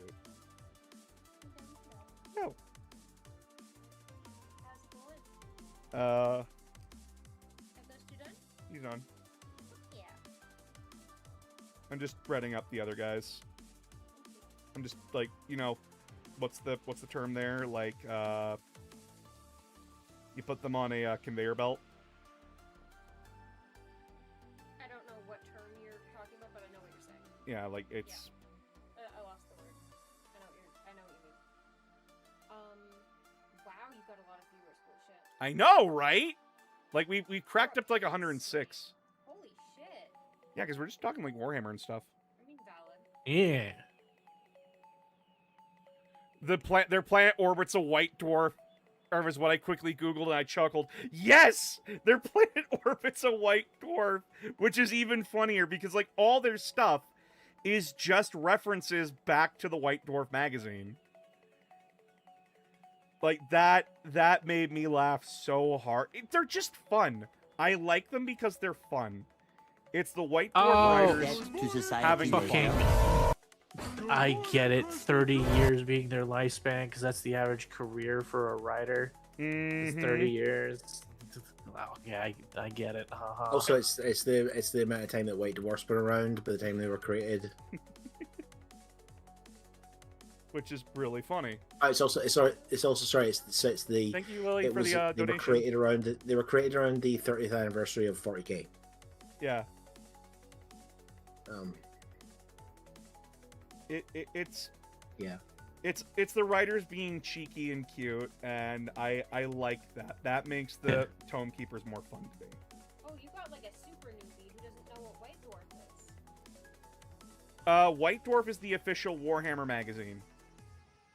Yeah. Not just like Warhammer 40k, but like everything Warhammer. We're talking like fantasy, AOS, 40k, Kill Team, all that kind of stuff.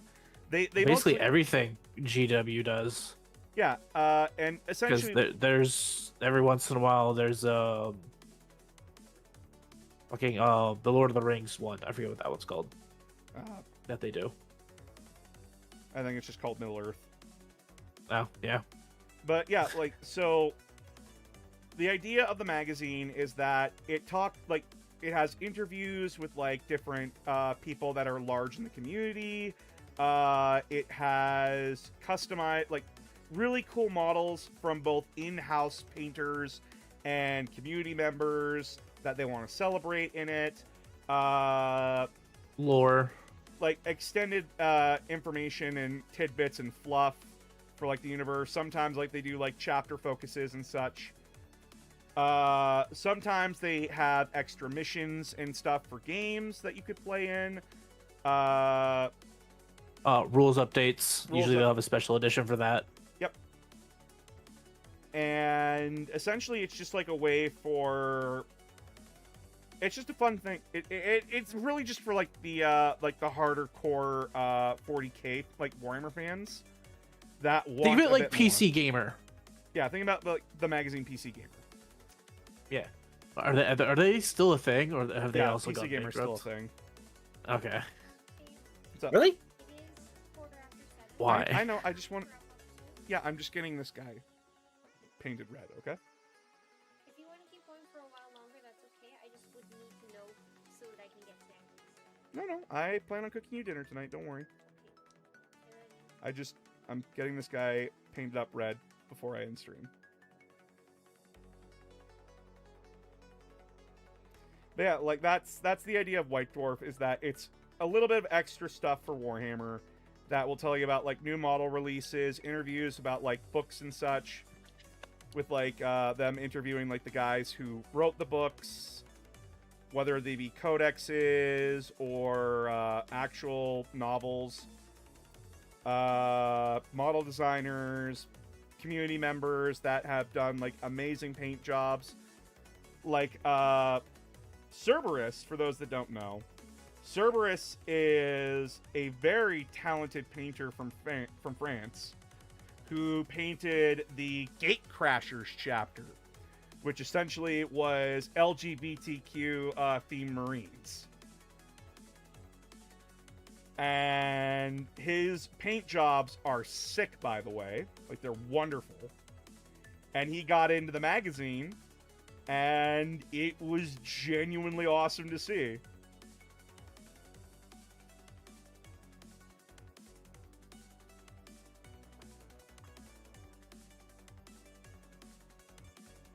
Oh, the meltdowns that brought that day on Twitter was worth the watch.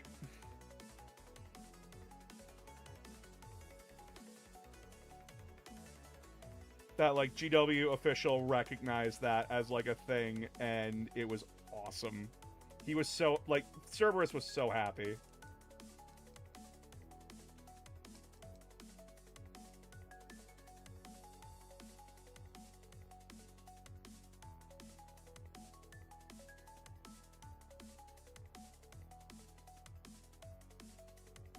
God, no, like, doing the word bearers red and then, like, actually, like, painting Mephiston red over that. Oh my god, that looks so good.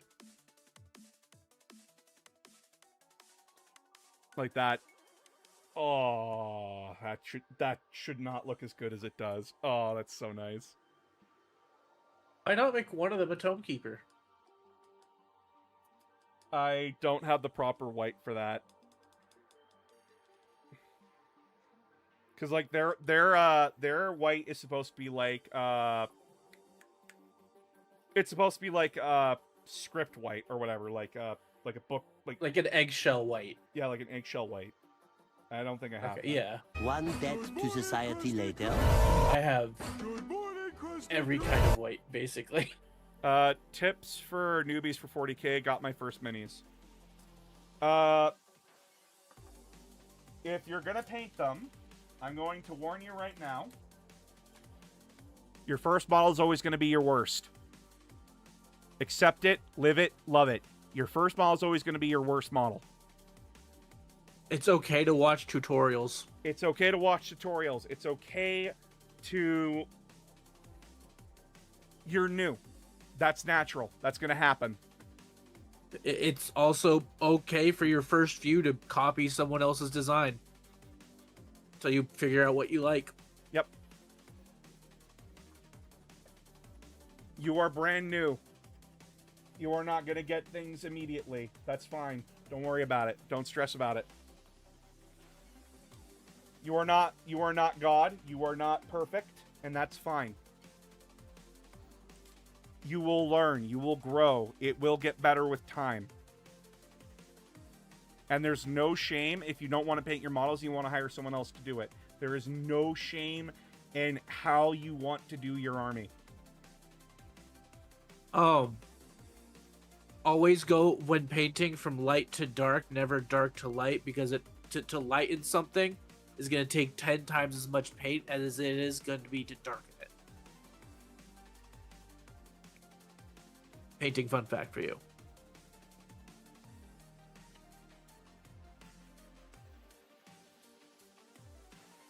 Don't be scared of metallics. Metallics are your friend. Yeah, it's... Don't ever feel bad about your models looking terrible. You're learning. It's part of the process.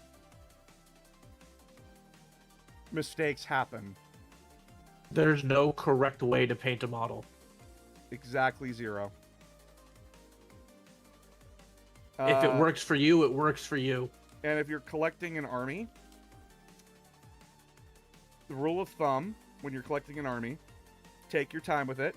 Don't overload yourself. Buy a box.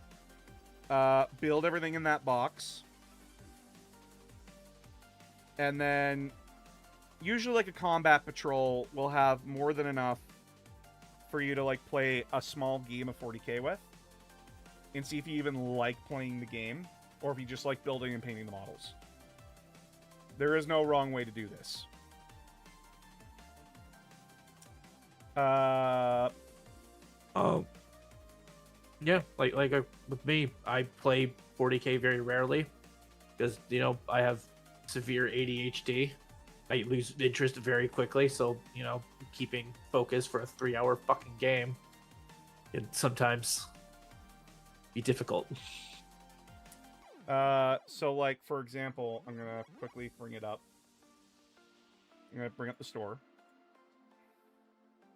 Yet, however, reading the lore, I can do that for hours and hours and hours and hours. And hours, yes, I am gonna use the hours. Space Marines because the Space Marine to really like talk about. I fucking love Hootie. For hours, for hours, for hours. And hours. So usually, like, the combat patrol is a squad of tactical marines, squad of vanguard veterans, a librarian, a captain, and a land speeder. This is like 500 points. Or Predator, honestly. No, like this is the starter box for like Space Marines. Oh, no, I know. Like I was saying, like instead of a land speeder or Predator, but yeah, that's a starter. You're just going off based off the starter box. Yeah, never mind. Yeah. Then you just want to build, and if you do like playing the game, I suggest building up to 2,000 points, because that's the average that we play at in 40k. And essentially you just build however you want, unless you're playing, like, if you're not playing competitive, you don't need to worry about competitive lists. Just play what you want. Like, I will always recommend that you get, like, One debt 2 to slots society of, later. like, your basic infantry. So, like, for Marines, that would be, Primaris Intercessors. Which Intercessors are, I think, are sold out right now? Or, be like me and play 3 armies and resign yourself to financial ruin. Yeah, like, don't splurge into multiple armies. Unless you absolutely know you're going to be playing them, or actually paint them. Oh my god. My tower crying right now. Where are the Intercessors? Like, I only see the Assault Intercessors on here. Oh, did they take them off the store? Your tower just screaming. You've been painting Oh my god, they took Custodes for Intercessors off the months. storefront. That's funny. Wow, wait. Ooh. I think Maybe they're getting an update. Yeah, they're replacing the Intercessors Yeah. box with the new one. That's funny. But yeah, like, get Okay, yourself... I'm still here waiting for the Custodes models to be released. That was news, like, last week. Well, guess what? I've been busy and sick. Fuck off. But yeah, like... Some of us have jobs. I mean, I don't, but... Yeah, like, just take your time with it. This is a hobby. You don't need to rush. Take as much time as you need. Take as long as you need. It's not going anywhere. But, before we go, I have a Patreon. If you want to join that, it's only $5 a month. You get access to all my videos early, usually a week early. Due to how things are shaking out now, videos are going to take a little bit longer because we're going into factions that have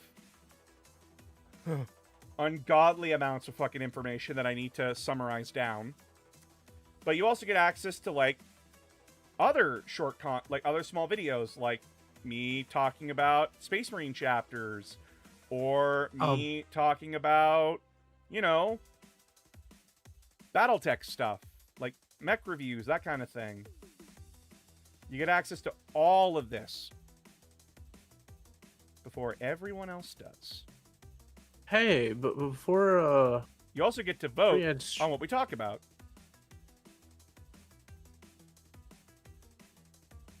What were you going to say there, T-Com? yeah, but before you end stream here, there's a question in chat I think is pretty important for new people. It's from Emma. Can I mismatch a whole squad / armies? Like, can I have a Harley Quinn solitaire hanging out with Titus and a Chaos Dreadnought? If you're playing competitive games, no. If you're playing for fun games, who cares? I mean, as long Yeah. as your opponent agrees to it. Yeah, just ask your opponent. Break out the coalition forces. Ask your opponent. Yeah, because as if you were playing me, I'd like to know going into that so we could like work something out. Because just showing up and pulling that out, I'd be like, no, we're not playing. No, thank you. All right, but we're gonna go. Always right important into to have those kind of numbskulls. talks before you play the game. We're gonna go right into Numbskulls. They're doing stuff. They're doing Legend of Zelda, I think. Oh, let's give the skull people the mole raid. Yeah, we're gonna go As raid the opposed to Legend of Numbskulls. Korra. God damn it. Yeah, we're gonna go raid into the Numbskulls, who I'm becoming fast friends with. They're very nice. They're very cool. So you all have a fantastic night, chat. We will be back tomorrow, probably with more painting, because I would like to get these guys done. Hopefully. Raid messages prepped. All right, you all have a good night, chat. Love you all. Goodbye. Yeah, they are playing Legend of Zelda. Yep. Wait, like Skyward Sword. I've never played a Zelda game.